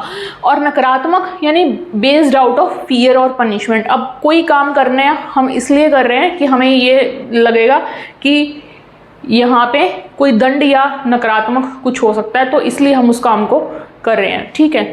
तो यहाँ पे हमारी नीड है दंड से बचना, यहाँ पे हमारी नीड है लाभ प्राप्त करना, ठीक है। अगला है प्राइमरी या बायोलॉजिकल, सेकेंडरी द्वितीयात्मक जो लर्नड होती है साइकोसोशल, है ना, जो हमने की थी। तो ये आपको समझ आ ही गया, ये तो हम पहले ही देख चुके हैं। प्राइमरी मोटिव्स देखे थे, उन्हीं के आधार पे अभिप्रेरणा मोटिवेशन भी है, ठीक है। तो प्राइमरी मोटिवेशन क्या होता है, जैविक प्रेरणाएं होती हैं, ये सब एग्जाम्पल हमने कर लिए थे। और सेकेंडरी जो होती है आपकी लर्नड होती है, साइकोसोशल होती है, ठीक है, मनोसामाजिक अभिप्रेरणा, ठीक है। ये सीखी गई अभिप्रेरणाएं होती हैं जो हम अनुभव से, समाज से, जीवन के परिस्थितियों से सीखते हैं, ठीक है। उसमें कौन कौन सी आ जाती हैं, अचीवमेंट की, एफिलिएशन की, पावर की, स्टेटस की, मनी की, जो भी नीड आप इसमें सोच सकते हैं जो कि आप दुनिया से प्रेरित होके होती हैं आपकी, वो मोटिवेशन इसमें आ जाएंगे, ठीक है। अब हम यहाँ पे करेंगे कुछ थ्योरीज, ठीक है, थ्योरीज ऑफ मोटिवेशन, अभिप्रेरणा के प्रमुख सिद्धांत। तो ये थ्योरीज आपकी हम करेंगे वन बाय वन। पहला है सहज प्रवृत्ति सिद्धांत, यानी कि इंस्टिंक्ट थ्योरी। अब शुरू में क्या था ना, शुरू में जो साइकोलॉजिस्ट वगैरह इस चीज़ को स्टडी कर रहे थे मोटिवेशन को, तो शुरू में उनका मानना था कि इंसान के अंदर इंस्टिंक्ट होते हैं, ठीक है, इंस्टिंक्ट नेचुरल होते हैं, वो बाकी की जो नीड्स थी वो इतनी होती भी नहीं थी ना, सोसाइटी तो धीरे धीरे ग्रो करने लगी है। तो इनका मानना था कि जो हमारी इंस्टिंक्ट्स होती हैं वही जो है हमें मोटिवेट करती हैं, ठीक है। सहज प्रवृत्ति होती है हमारे अंदर, वो हमें मोटिवेट करती है व्यवहार करने के लिए। ये किसने दिया था, विलियम मैकडूगल ने, ठीक है। व्यवहार सहज प्रवृत्तियों के द्वारा प्रेरित होता है, behaviour is driven by instincts. अब इसकी लिमिटेशन यानी कि इसमें जो इसकी अभाव जो था इस थ्योरी में, वो क्या था कि यह सीखे हुए व्यवहार लर्न बिहेवियर की व्याख्या नहीं कर सकता, ठीक है, एक्सप्लेन नहीं कर सकता कि ये बिहेवियर क्यों हुआ, ठीक। तो इट इज़ जस्ट कि वो वर्णन करता था लेकिन उसकी व्याख्या नहीं करता था, ठीक। तो ये था आपका सबसे पहला सिद्धांत इंस्टिंक्ट थ्योरी का। शुरू में जो है नीड्स की, मोटिव्स की, इनकी बात नहीं होती थी, इंस्टिंक्ट की बात होती थी, ठीक है, यानी कि सहज प्रवृत्ति की। अगला है आपका अंतर्नाद पदावनति प्रतिमान, यानी कि ड्राइव रिडक्शन थ्योरी। अब ये ड्राइव अंतर्नाद हमने उसमें पढ़ा था ना मोटिवेशन साइकिल में, और उसमें हमारा जो है एक स्टेप था रिडक्शन। लास्ट में आपने देखा ना, जब वो कंप्लीट हो जाती है, अचीवमेंट हो जाती है, तो रिडक्शन ऑफ अराउजल आता है ना, तो ड्राइव का रिडक्शन हो जाता है। तो ये वही चीज़ है, क्लार्क हल ने ये दिया था। इसमें क्या होता है, ये इनका कहने का मतलब ये है कि जैसे ही हम अचीव कर लेते हैं, अपनी नीड की फुलफिलमेंट हो जाती है, तो फिर जो हमारा अराउजल स्टेट होता है, हमारी जो ड्राइव होती है, जो टेंशन होती है, वो धीरे धीरे कम होने लग जाती है, ठीक है। अंतर्नाद मतलब ड्राइव और पदावनति मतलब घटने लग जाता है, रिडक्शन होने लग जाता है, ठीक है। अब इस प्रकार की थ्योरीज को जो है पुश थ्योरीज भी कहा जाता है, यानी कि बल सिद्धांत, यानी कि धक्का सिद्धांत। धक्का मतलब पुश करना किसी चीज़ को, है ना। तो यहाँ पे पुश थ्योरी क्यों कहते हैं इसको, कि जैसे यहाँ पे जो हमारा एक्टिवेशन होता है एनर्जी का, वो एक्चुअली हमें पुश करता है कि हम व्यवहार करें, है ना। जैसे हमें प्यास लग रही है, गला सूख रहा है, मुंह सूख रहा है, तो क्या होगा, हमारे अंदर से एनर्जी हमें पुश करेगी कि भाई जाओ जाके पानी पियो, है ना। तो दैट इज पुश थ्योरीज या बल सिद्धांत, धक्का सिद्धांत इसको ऐसे बोलेंगे। तो यहाँ पे हमें व्यवहार करने के लिए पुश किया जा रहा है। फिर है प्रोत्साहन सिद्धांत, यानी कि इंसेंटिव थ्योरी। अब नाम से पता चल रहा है कुछ इंसेंटिव मिल रहा है। इंसेंटिव मतलब कुछ रिवॉर्ड हो गया, कुछ एप्रिसिएशन हो गया, कुछ प्रोत्साहन हो गया, वो, ठीक है। व्यवहार पुरस्कार प्राप्त करने के कारण होता है, ठीक है। Behaviour occurs because of reward. अब हमें यहाँ पे पता है कि हमें कुछ मिलेगा, है ना, तो हम वो चीज़ मोटिवेट हो जाते हैं और वो चीज़ करते हैं। ठीक, इसको क्या कहते हैं, refer to as pull theories, आकर्षण सिद्धांत। अब यहाँ पे क्या है, जो रिवॉर्ड है, जो इनाम है, वो आपको पुल कर रहा है, ठीक है, वो पुल कर रहा है आपके बिहेवियर को, तब आप बिहेव कर रहे हैं, ठीक है। यहाँ पे क्या है, यहाँ पे जो भी हमारी नीड है वो हमें पुश कर रही होती है बिहेवियर करने के लिए। इंसेंटिव थ्योरी में क्या होता है, जो रिवॉर्ड होता है वो पुल करता है, हमें अपनी ओर आकर्षित करता है, तब हम बिहेवियर करते हैं, तो इसलिए इनको पुल थ्योरीज भी कहा जाता है, ठीक है, ये आकर्षण सिद्धांत। अगला है हमारा अनुकूलतम उत्तेजना सिद्धांत, यानी कि ऑप्टिमल अराउजल थ्योरी, ठीक है। People seek an optimal level of arousal, व्यक्ति उत्तेजना के एक उपयुक्त या आदर्श स्तर को बनाए रखने का प्रयास करता है, ठीक है। हमने देखा ना कि जब हमने अपनी मोटिवेशन साइकिल में देखा, हमें नीड होती है, नीड से फिर हमारे अंदर ड्राइव पैदा होती है, टेंशन होती है, फिर वो जो टेंशन होती है वो हमारे अंदर उत्तेजना पैदा करती है, और उस उत्तेजना के फलस्वरूप हम कोई भी बिहेवियर करते हैं, है ना। तो ये थ्योरी ये कहती है कि उत्तेजना का लेवल ऑप्टिमल लेवल होना चाहिए, ठीक है। अगर उत्तेजना ज़रूरत से कम हुई तो भी हमारी परफॉर्मेंस अच्छी नहीं होगी, और उत्तेजना अगर ज़रूरत से ज़्यादा हुई तो भी हमारा बिहेवियर जो है, परफॉर्मेंस जो है वो खराब हो जाएगी, ठीक है। तो व्यक्ति उत्तेजना के एक उपयुक्त या आदर्श स्तर को बनाए रखने का प्रयास करता है। अब कभी कभी आपने नोटिस किया होगा कि जब आप कम मोटिवेटेड होते हैं तब तो जो भी परफॉर्मेंस देनी होती है, जो भी काम करना होता है, वो उतना अच्छा होता ही नहीं है। एंड कभी कभी क्या होता है कि हम इतने ओवर मोटिवेटेड, ओवर एक्साइटेड होते हैं कि ओवर होने की वजह से काम खराब हो जाता है ना। तो वहाँ पे परफॉर्मेंस इसलिए अच्छी नहीं होती क्योंकि हम ओवरली जो है एक्साइटेड थे, ओवरली अराउज थे, इस वजह से, ठीक है। तो फिर इसलिए बिहेवियर पे असर पड़ता है। तो ये कह रहे हैं कि हमारा एक ऑप्टिमल तरीके से जो है बिहेवियर अराउजल होना चाहिए, ठीक है। तो इसमें क्या है, इसमें ये एक आपका ग्राफ आता है कि अगर यहाँ पे आपका अराउजल है, ठीक है, उत्तेजना,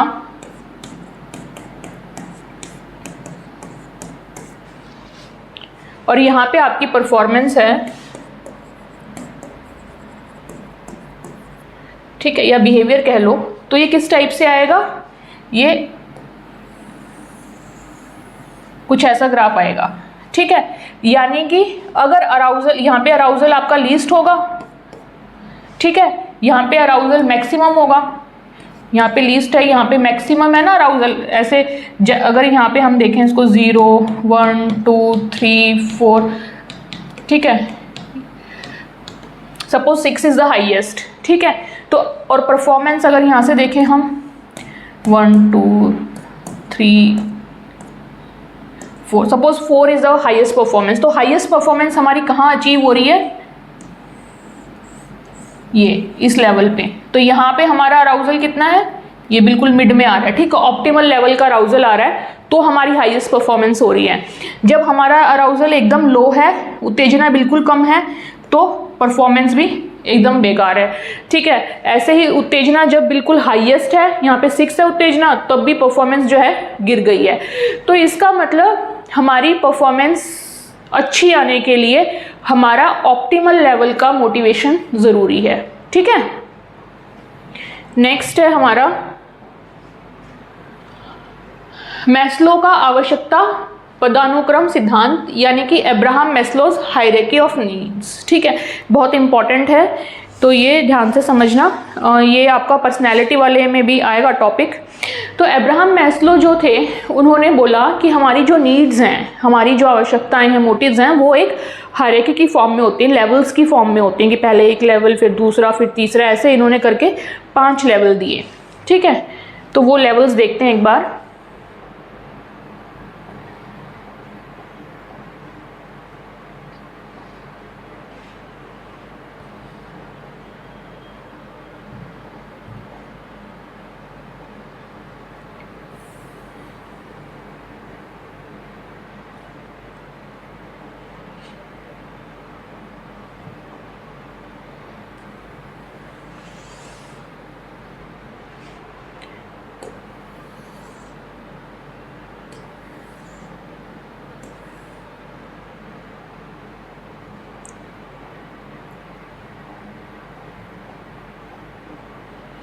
ठीक है, तो ये इन्होंने 5 लेवल दिए अब्राहम मैस्लो ने। पहला जो लेवल था वो था फिजियोलॉजिकल नीड्स का।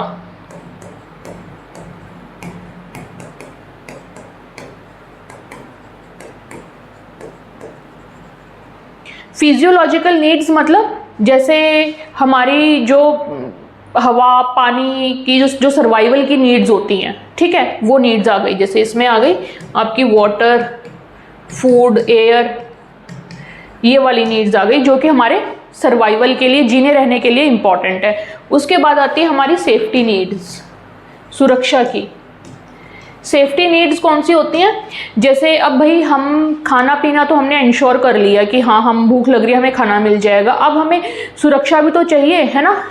जंगली जानवरों से बिल्कुल स्टार्टिंग के टाइम से देखो तो इंसान के पास पहले खाना आया तो उसको अब सुरक्षा भी चाहिए कि दूसरे लोगों से, दूसरे जानवरों से या प्रकृति से, कभी बारिश हो रही है, कभी कुछ हो रहा है, तो उसके लिए क्या चाहिए? शेल्टर चाहिए, घर चाहिए, है ना।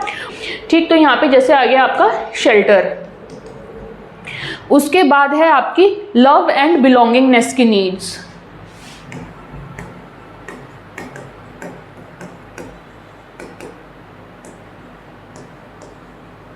इसमें क्या होता है, अब इंसान जो है खाना पीना हो गया, ठीक है, अब उसके और यहाँ पे जो है शेल्टर के साथ साथ फाइनेंशियल नीड्स भी, ठीक है।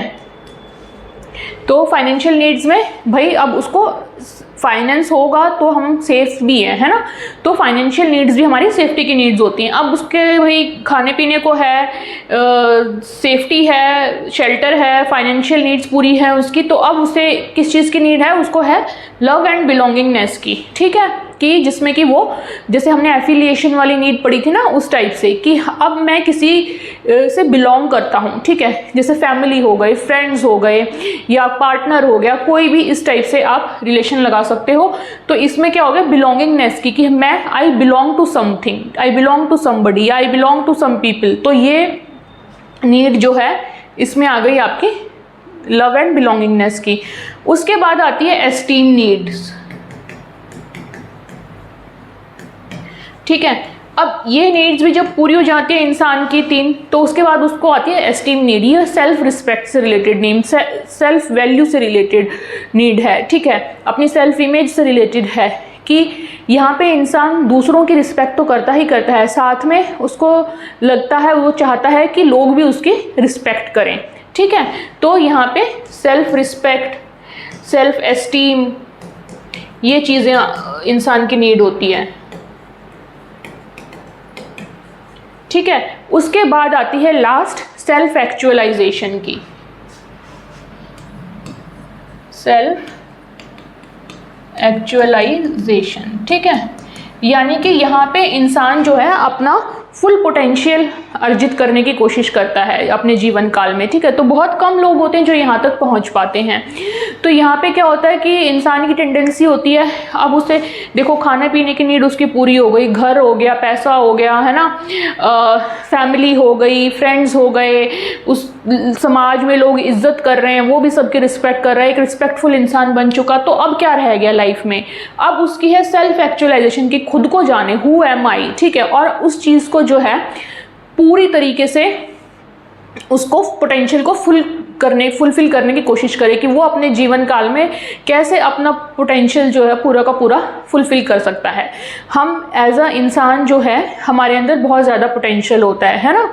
अगर आप देखें कंसेप्ट ऑफ सेल्फ के तरीके से, तो लेकिन क्या होता है कि कोई इंसान किसी लेवल पे फंसा है, कोई किसी लेवल पे, कोई किसी लेवल पे, कोई मतलब कि खाने पीने का ही अर्जन करने पे लगा हुआ है, कोई सेफ्टी की नीड्स इंश्योर करने पे लगा हुआ है, तो कहाँ किसी का ध्यान जाएगा। साथ के साथ हो सकता है एक्सेप्शंस एंड चीज़ें आपस में इंटरडिपेंडेंट तरीके से हो सकती हैं, लेकिन आइडियली जो है सेल्फ एक्चुअलाइजेशन, जब ये सारी नीड्स पूरी हो जाएंगी तब इंसान को लगेगा कि किस तरीके से जो है मैं अपना फुल पोटेंशियल अर्जित करूं, अब और क्या है इस लाइफ में, है ना।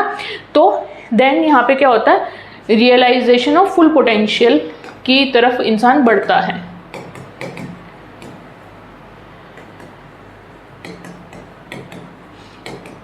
ठीक है, और शायद ही कोई कोई ये चीज़ अचीव कर पाते हैं, तो ये यू शुड नो, ठीक है। तो ये होती है अब्राहम मैस्लो की हायरार्की ऑफ नीड्स। अब इन्होंने क्या कहा था इसमें कि ये जो 3 नीड्स होती हैं ना, नीचे की 3 जो होती हैं, ये कॉमन होती हैं इंसानों में भी और एनिमल्स में भी, ठीक है। ह्यूमंस एंड एनिमल्स में ये कॉमन होती हैं, ठीक है। तो आप देखेंगे एनिमल्स भी अपना खाना पीना जुटाते हैं, वो भी अपना घर बनाते हैं, घोंसला बनाते हैं, और वो भी अपने मतलब बच्चों के साथ रहते हैं, परिवार के साथ रहते हैं, है ना, किसी ना किसी के साथ उनकी भी बिलोंगिंगनेस होती है। और ये जो दूसरी नीड है यहाँ से होती हैं टोटल ह्यूमन की नीड्स, ठीक है। ये इसीलिए इंसान जो है जानवरों से अलग माना गया है, और यहाँ से उन्होंने बोला कि यहीं से एक्चुअली ह्यूमन लाइफ की शुरुआत होती है। असली जो ह्यूमन लाइफ है इट स्टार्ट्स फ्रॉम हेयर, ठीक है। यहाँ तक तो जो है कॉमन है ये नीड्स ह्यूमंस एंड एनिमल्स में, ठीक है। तो ये था इनका सिद्धांत हायरार्की ऑफ नीड्स। तो ये आपको अच्छे से समझ आना चाहिए, कौन सी लेयर किसके बाद है, टोटल कितनी लेयर हैं, किस लेयर में किस चीज़ की नीड होती है ना, कौन सी सिर्फ ह्यूमंस के लिए है, कौन सी एनिमल्स एंड ह्यूमंस के लिए। तो किसी भी प्रकार का अगर क्वेश्चन आए तो ये आपका इसमें छूटना नहीं चाहिए, इंपॉर्टेंट टॉपिक है। पर्सनालिटी वाला जो टॉपिक है उसमें भी ये चीज़ आती है, ठीक है। सो अब्राहम मैस्लो ने ये दिया था, इसको हायरार्की ऑफ नीड्स बोलते हैं क्योंकि ये हायरार्किकल फॉर्म में है, ठीक है। पदों में है ना, निचला पद, उसके ऊपर पद, फिर इस तरीके से उन्होंने ये दिया था, ठीक है। आगे चलते हैं ERG सिद्धांत, ठीक है। ERG की जो थ्योरी है वो अब्राहम मैस्लो की थ्योरी से मिलती जुलती है। ये जो हमने यहाँ पे की ना, जैसे इसमें इन्होंने ये नीड्स दी, इन्होंने तो 5 लेवल बता दिए। ERG थ्योरी में क्या है कि 3 लेवल में सिमट गई है, लेकिन चीज़ें यही हैं, ठीक है। सो ERG का सिद्धांत दिया था क्लेटन एल्फ्रर ने, ठीक है। क्लेटन एल्फ्रर ने ये सिद्धांत दिया था, ERG का सिद्धांत बोलते हैं इसको। Similar to Maslow's hierarchy of needs, Maslow ने जो हायरार्की ऑफ नीड दी थी उसके जैसा ही था। इसमें 3 प्रकार की आवश्यकताएं होती हैं, ठीक है। अब्राहम मैस्लो ने 5 दी, इन्होंने उन्हीं को समेट के 3 प्रकार में कर दिया, ठीक है। ERG जो है इसका नाम इसलिए पड़ा क्योंकि इनकी नीड्स के नाम है ये। E से है एग्जिस्टेंस की नीड, R से है रिलेटेडनेस की नीड, और G से है ग्रोथ की नीड, ठीक है। तो एग्जिस्टेंस की नीड में क्या आएगा, ऑफ कोर्स जो हमारे अस्तित्व से रिलेटेड है, अस्तित्व संबंधी आवश्यकताएं, जीवन की मूलभूत आवश्यकताएं आ जाएंगी इसमें, जैसे भोजन, पानी, नींद, सुरक्षा, वेतन, ठीक है, जो हमारी फिजियोलॉजिकल और सेफ्टी की नीड्स हैं, ठीक है। उसके बाद है रिलेटेडनेस की नीड्स, यानी संबंधी आवश्यकताएं, ठीक है। दूसरों के साथ अच्छे संबंध और सामाजिक जुड़ाव की आवश्यकता, जैसे कि हमारा परिवार, मित्र, सहकर्मी, प्रेम, सम्मान, ये सारी चीज़ें आ गई उसमें। उसके बाद है ग्रोथ की नीड, यानी विकास संबंधी आवश्यकता। यहाँ पे क्या होगा, यहाँ पे व्यक्तिगत विकास, ठीक है, उपलब्धि और आत्म विकास की आवश्यकता, फुल पोटेंशियल जहाँ पे अर्जित करने का होता है। उदाहरण सीखना, पदोन्नति, नई जिम्मेदारियाँ या आत्म विकास, ठीक है। आत्म विकास इज योर सेल्फ एक्चुअलाइजेशन, ठीक है, जो हमने मैस्लो का देखा था। तो ये हो गई आपकी ERG के सिद्धांत की थ्योरी। तो यहाँ पे 5वां मैस्लो का था, ये 6th है।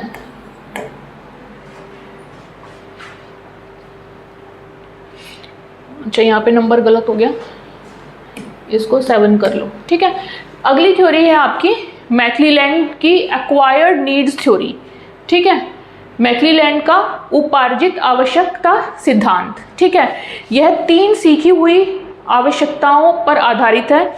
ये हम पीछे किसी न किसी रूप में कर चुके हैं, ठीक है। तो इन्होंने नीड्स का दिया था, एक्वायर्ड नीड्स का, और इनको जो है इन्होंने कौन कौन सी 3 नीड बताई थी, ठीक है। कौन कौन सी हैं? 3 लर्न नीड्स, ये हम सीखते हैं, ना कि हमें बायोलॉजिकल आती है हमारे अंदर, ठीक है। कौन सी होती है? उपलब्धि की, यानी कि नीड फॉर अचीवमेंट, देख चुके हैं हम पहले भी। संबंध या सामाजिक जुड़ाव की आवश्यकता, नीड फॉर एफिलिएशन, ये भी देख चुके हैं। और नीड फॉर पावर, शक्ति की आवश्यकता, ये भी हम समझ चुके हैं ऑलरेडी, है ना। तो ये जो दिया था ये भी बहुत इंपॉर्टेंट है इस टॉपिक में, अभिप्रेरणा के में ये दिया था मैक्लीलैंड ने, ठीक है। तो इनका नाम भी आपको याद होना चाहिए, और ये इनको ऐसे जो है शॉर्ट फॉर्म में ऐसे लिखते हैं, need for achievement, N is for need, ACH achievement, फिर need for affiliation, need for power, इस तरीके से इसको डिनोट करते हैं, ठीक है। उसके बाद आती है आपकी हर्ज़बर्ग का द्विकारक सिद्धांत, यानी कि हर्ज़बर्ग ने जो है 2 फैक्टर थ्योरी दी थी। नाम से पता चल रहा है 2 फैक्टर हैं, ठीक है, तो 2 कारक हैं, ठीक है। 2 कारक कौन से हुए? हाइजीन फैक्टर बोला इन्होंने और मोटिवेशनल फैक्टर। अब हाइजीन फैक्टर को हिंदी में क्या बोलेंगे? हाइजीन वैसे तो स्वच्छता को बोलते हैं, है ना, तो इसको स्वच्छता कारक बोल सकते हैं अगर इसका डायरेक्ट हिंदी मीनिंग निकालें तो, लेकिन क्योंकि थ्योरी तो इन्होंने इंग्लिश में ही दी थी, है ना, तो इसको हाइजीन फैक्टर बोलते हैं। और वैसे हिंदी में जनरली बुक्स में आपको स्वास्थ्य संबंधी कारक मिल जाएगा, ठीक है, स्वास्थ्य संबंधी कारक बोलेंगे इसको, या डायरेक्ट अगर हिंदी ट्रांसलेशन हो तो स्वच्छता कारक। और मोटिवेशनल फैक्टर यानी कि अभिप्रेरणात्मक कारक। अब ये होते क्या है? इन्होंने 2 कारक दिए। मोटिवेशनल फैक्टर से तो पता चल रहा है कि हाँ कोई ऐसा फैक्टर है जो कि हमें मोटिवेट कर रहा है ना, हमें प्रेरित कर रहा है कि हम कोई काम करें। अब हाइजीन फैक्टर क्या होता है? हाइजीन फैक्टर वो होता है जो हमें डीमोटिवेट होने से बचाता है, ठीक है। एक तो होता है कि हमें कोई मोटिवेट कर रहा है, एक होता है कि हमें कोई डीमोटिवेट नहीं होने दे रहा। ये 2 अलग अलग चीज़ें हैं, है ना।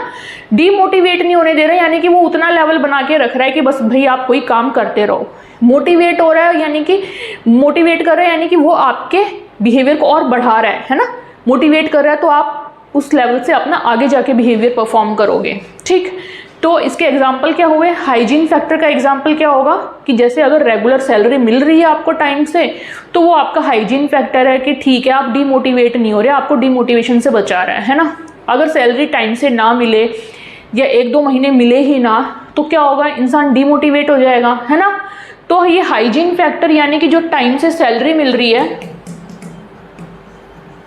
ये इसका एग्जाम्पल हो गया, ठीक है। टाइमली सैलरी अगर आपको मिल रही है तो वो आपको डीमोटिवेट होने से बचा रही है ना, कुछ खास अलग से मोटिवेट नहीं कर रही है। अब इंसान जैसा काम कर रहा है रोज जाके वैसा ही काम करके आएगा, उसको पता है ठीक है रोज यही काम कर रहा हूँ, महीने के अंत में सैलरी आ जाएगी। अब अगर उसको ये कहा जाए कि भाई 2 घंटे एक्स्ट्रा डेली डिवोट करो और ये एक्स्ट्रा एक और स्किल आई है ये भी सीखो, अगर आपने ये कर लिया तो आपको जो है अगले 2-4 महीने के बाद आपको प्रमोशन मिल जाएगी। तो वो क्या करेगा? वो करेगा ये काम, है ना। मोटिवेशन आ गया अब उसके अंदर, क्यों? क्योंकि उसे ये है कि हाँ मुझे अब प्रमोशन मिलेगी। तो प्रमोशन जो है उस रिवॉर्ड ने उसको मोटिवेट कर दिया, ठीक है। तो यहाँ पे प्रमोशन जो हो, इसका एग्जाम्पल वो हो गया इसका मोटिवेशनल फैक्टर, ठीक है। टाइम से सैलरी आ रही थी नॉर्मल, वो था हाइजीन फैक्टर जो उसको डीमोटिवेट नहीं होने दे रहा था, ठीक है। सो हाइजीन फैक्टर्स प्रिवेंट डिससेटिस्फैक्शन या डीमोटिवेशन को रोकती हैं, while motivator increase job satisfaction and motivation, ठीक है। जॉब में आपकी सेटिस्फैक्शन और मोटिवेशन को बढ़ाता है क्या? Motivation factor. और इम्पॉर्टेंट चीज़ इसमें क्या है कि ये थ्योरी जो है वो मुख्य रूप से ऑर्गेनाइजेशनल बिहेवियर में यूज़ होती है, ठीक है। यानी संगठनात्मक ऑर्गेनाइजेशंस में, कंपनीज में जहां आप काम करेंगे वहां आप खुद अपने ऑफिसेज में भी ये चीज़ देखेंगे, है ना। तो ये आप जो है इसको अपने आसपास भी जब जॉब करते हैं या करेंगे तो ये आपने देखा भी होगा इस टाइप से, ये 2 फैक्टर्स, हाइजीन फैक्टर्स और मोटिवेशनल फैक्टर्स, ठीक है। तो अगर कोई आपको थ्योरीज़ के एग्जांपल दे मोटिवेशनल थ्योरीज़ के और उसमें से पूछे कि इनमें से कौन सी ऑर्गेनाइजेशन में अप्लाई हो सकती है, तो यू शुड नो कि हर्ज़बर्ग की 2 फैक्टर थ्योरी हो सकती है, ठीक है। और हाइजीन फैक्टर जो आपको डीमोटिवेट ना होने दे, ठीक है। ये क्या करते हैं? डिससेटिस्फाई या असंतुष्ट लगा लो, ठीक है, असंतुष्ट नहीं होने देते,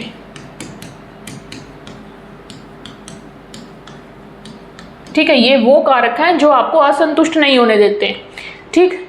एक्स्ट्रा कुछ नहीं करते, बस आप जहाँ पे हो वहाँ बने रहो, ठीक है। और ये हाई मोटिवेशनल फैक्टर्स क्या है? ये आपको प्रेरित करते रहते कि हाँ थोड़ा सा और करो, है ना। तो ये हो गए आपके आज के थ्योरीज भी, ठीक है। ओके, तो आज का हमारा ये टॉपिक हो गया अभिप्रेरणा, अभिप्रेरित व्यवहार की कसौटी, motivation, criteria of motivated behaviour, ठीक है। तो अब क्राइटेरिया ऑफ मोटिवेटेड बिहेवियर जो है, हमने ऐसे कोई अलग से लिस्ट बना के नहीं पढ़ा, लेकिन जो हमने जो भी चीज़ें पढ़ी कि मोटिवेटेड बिहेवियर का क्राइटेरिया कसौटी क्या होगी, आपकी कोई नीड होनी चाहिए, है ना, मतलब कि आपका बिहेवियर जो है वो मोटिवेटेड है तो उसके पीछे क्या क्या कारण हो सकते हैं, है ना। तो वो हमने सारे मोटिव्स के रूप में पढ़े, मोटिवेशनल बिहेवियर के रूप में पढ़े और सिद्धांतों के रूप में पढ़े, ठीक है। तो नीड हो सकती है, अब नीड कौन कौन सी प्रकार की हो सकती हैं जिससे हमारा बिहेवियर मोटिवेटेड होगा, है ना। तो ये सब चीज़ें जो हैं आपके क्राइटेरिया में ही आएंगी, अभिप्रेरित व्यवहार की कसौटी ही है वो, ठीक है। तो इस तरीके से हमने अपना टॉपिक ये आज कवर कर लिया है। और इसमें हमने क्या पढ़ा, पहले तो पढ़ा कि मोटिवेशन क्या होता है, फिर मोटिव क्या होते हैं, ठीक है। मोटिव है तो मोटिवेशन आएगा और फिर हमारा उससे प्रेरित होकर बिहेवियर आएगा, ठीक है। फिर हमने मोटिवेशन के साइकिल को यानी अभिप्रेरणा के चक्र को पढ़ा, फिर हमने टाइप्स ऑफ मोटिव्स पढ़े, ठीक है। हमारी नीड्स पे डिपेंड करता है ना, जिसकी जितनी नीड होगी वो उतना ही मोटिवेटेड होगा उस नीड को फुलफिल करने के लिए, ठीक है। तो मोटिव्स पढ़े हमने, मोटिव्स के प्रकार पढ़े जिसमें biological and psycho social motives पढ़े, फिर उसके बाद हमने मोटिवेशन के प्रकार पढ़े, उसके बाद हमने कुछ थ्योरीज की, सिद्धांत के जो कि अलग अलग साइकोलॉजिस्ट ने दी थी और उनको हमने देखा कि कहाँ कहाँ उनका यूज़ है और क्या क्या उनका मीनिंग है, ठीक है। तो ये हमारा टॉपिक यहाँ पे हो गया है। अब व्यक्तित्व मनोवैज्ञानिक परीक्षण यानी साइकोलॉजिकल टेस्टिंग और साथ के साथ मोटिवेशन में भी कौन कौन से टेस्ट हम यूज़ कर सकते हैं। मोटिवेशन जो है वो पर्सनैलिटी से रिलेटेड ही है ना, कि भाई इंसान के जैसे मोटिव होंगे, जैसी उसकी नीड्स होगी वैसा ही व्यवहार करेगा और जैसा व्यवहार करेगा वैसी उसकी पर्सनैलिटी बन जाएगी, है ना। तो ये सारी चीज़ जो है ये टॉपिक पर्सनैलिटी के साथ रिलेट करता है, ठीक। तो इसलिए जो इसकी जो टेस्टिंग है या साइकोलॉजिकल टेस्टिंग ऑफ पर्सनैलिटी है वो हम तब करेंगे जब हम ये कर लेंगे topic definition and types of personality, जब कर लेंगे ना तब हम करेंगे कि टेस्ट कौन से हैं, ताकि फिर आपको अच्छे से समझ आए, पर्सनैलिटी क्लियर हो जाएगी, तब समझ आएगा अच्छे से कि हाँ ये टेस्ट कर रहे हैं तो ये क्या चेक कर रहा है पर्सनैलिटी में, है ना, या कौन सा मोटिवेशन चेक कर रहा है, ठीक। तो ये हम टेस्ट वाली चीज़ तब करेंगे जब हम ये करेंगे। अगली क्लास में हम करेंगे नेक्स्ट टॉपिक भाषा विकास यानी कि लैंग्वेज डेवलपमेंट, ठीक है। तो आज की क्लास यहीं समाप्त होती है। अगर ये आपको इंटरेस्टिंग लगी हो, समझ आई हो तो लाइक शेयर सब्सक्राइब ज़रूर करें।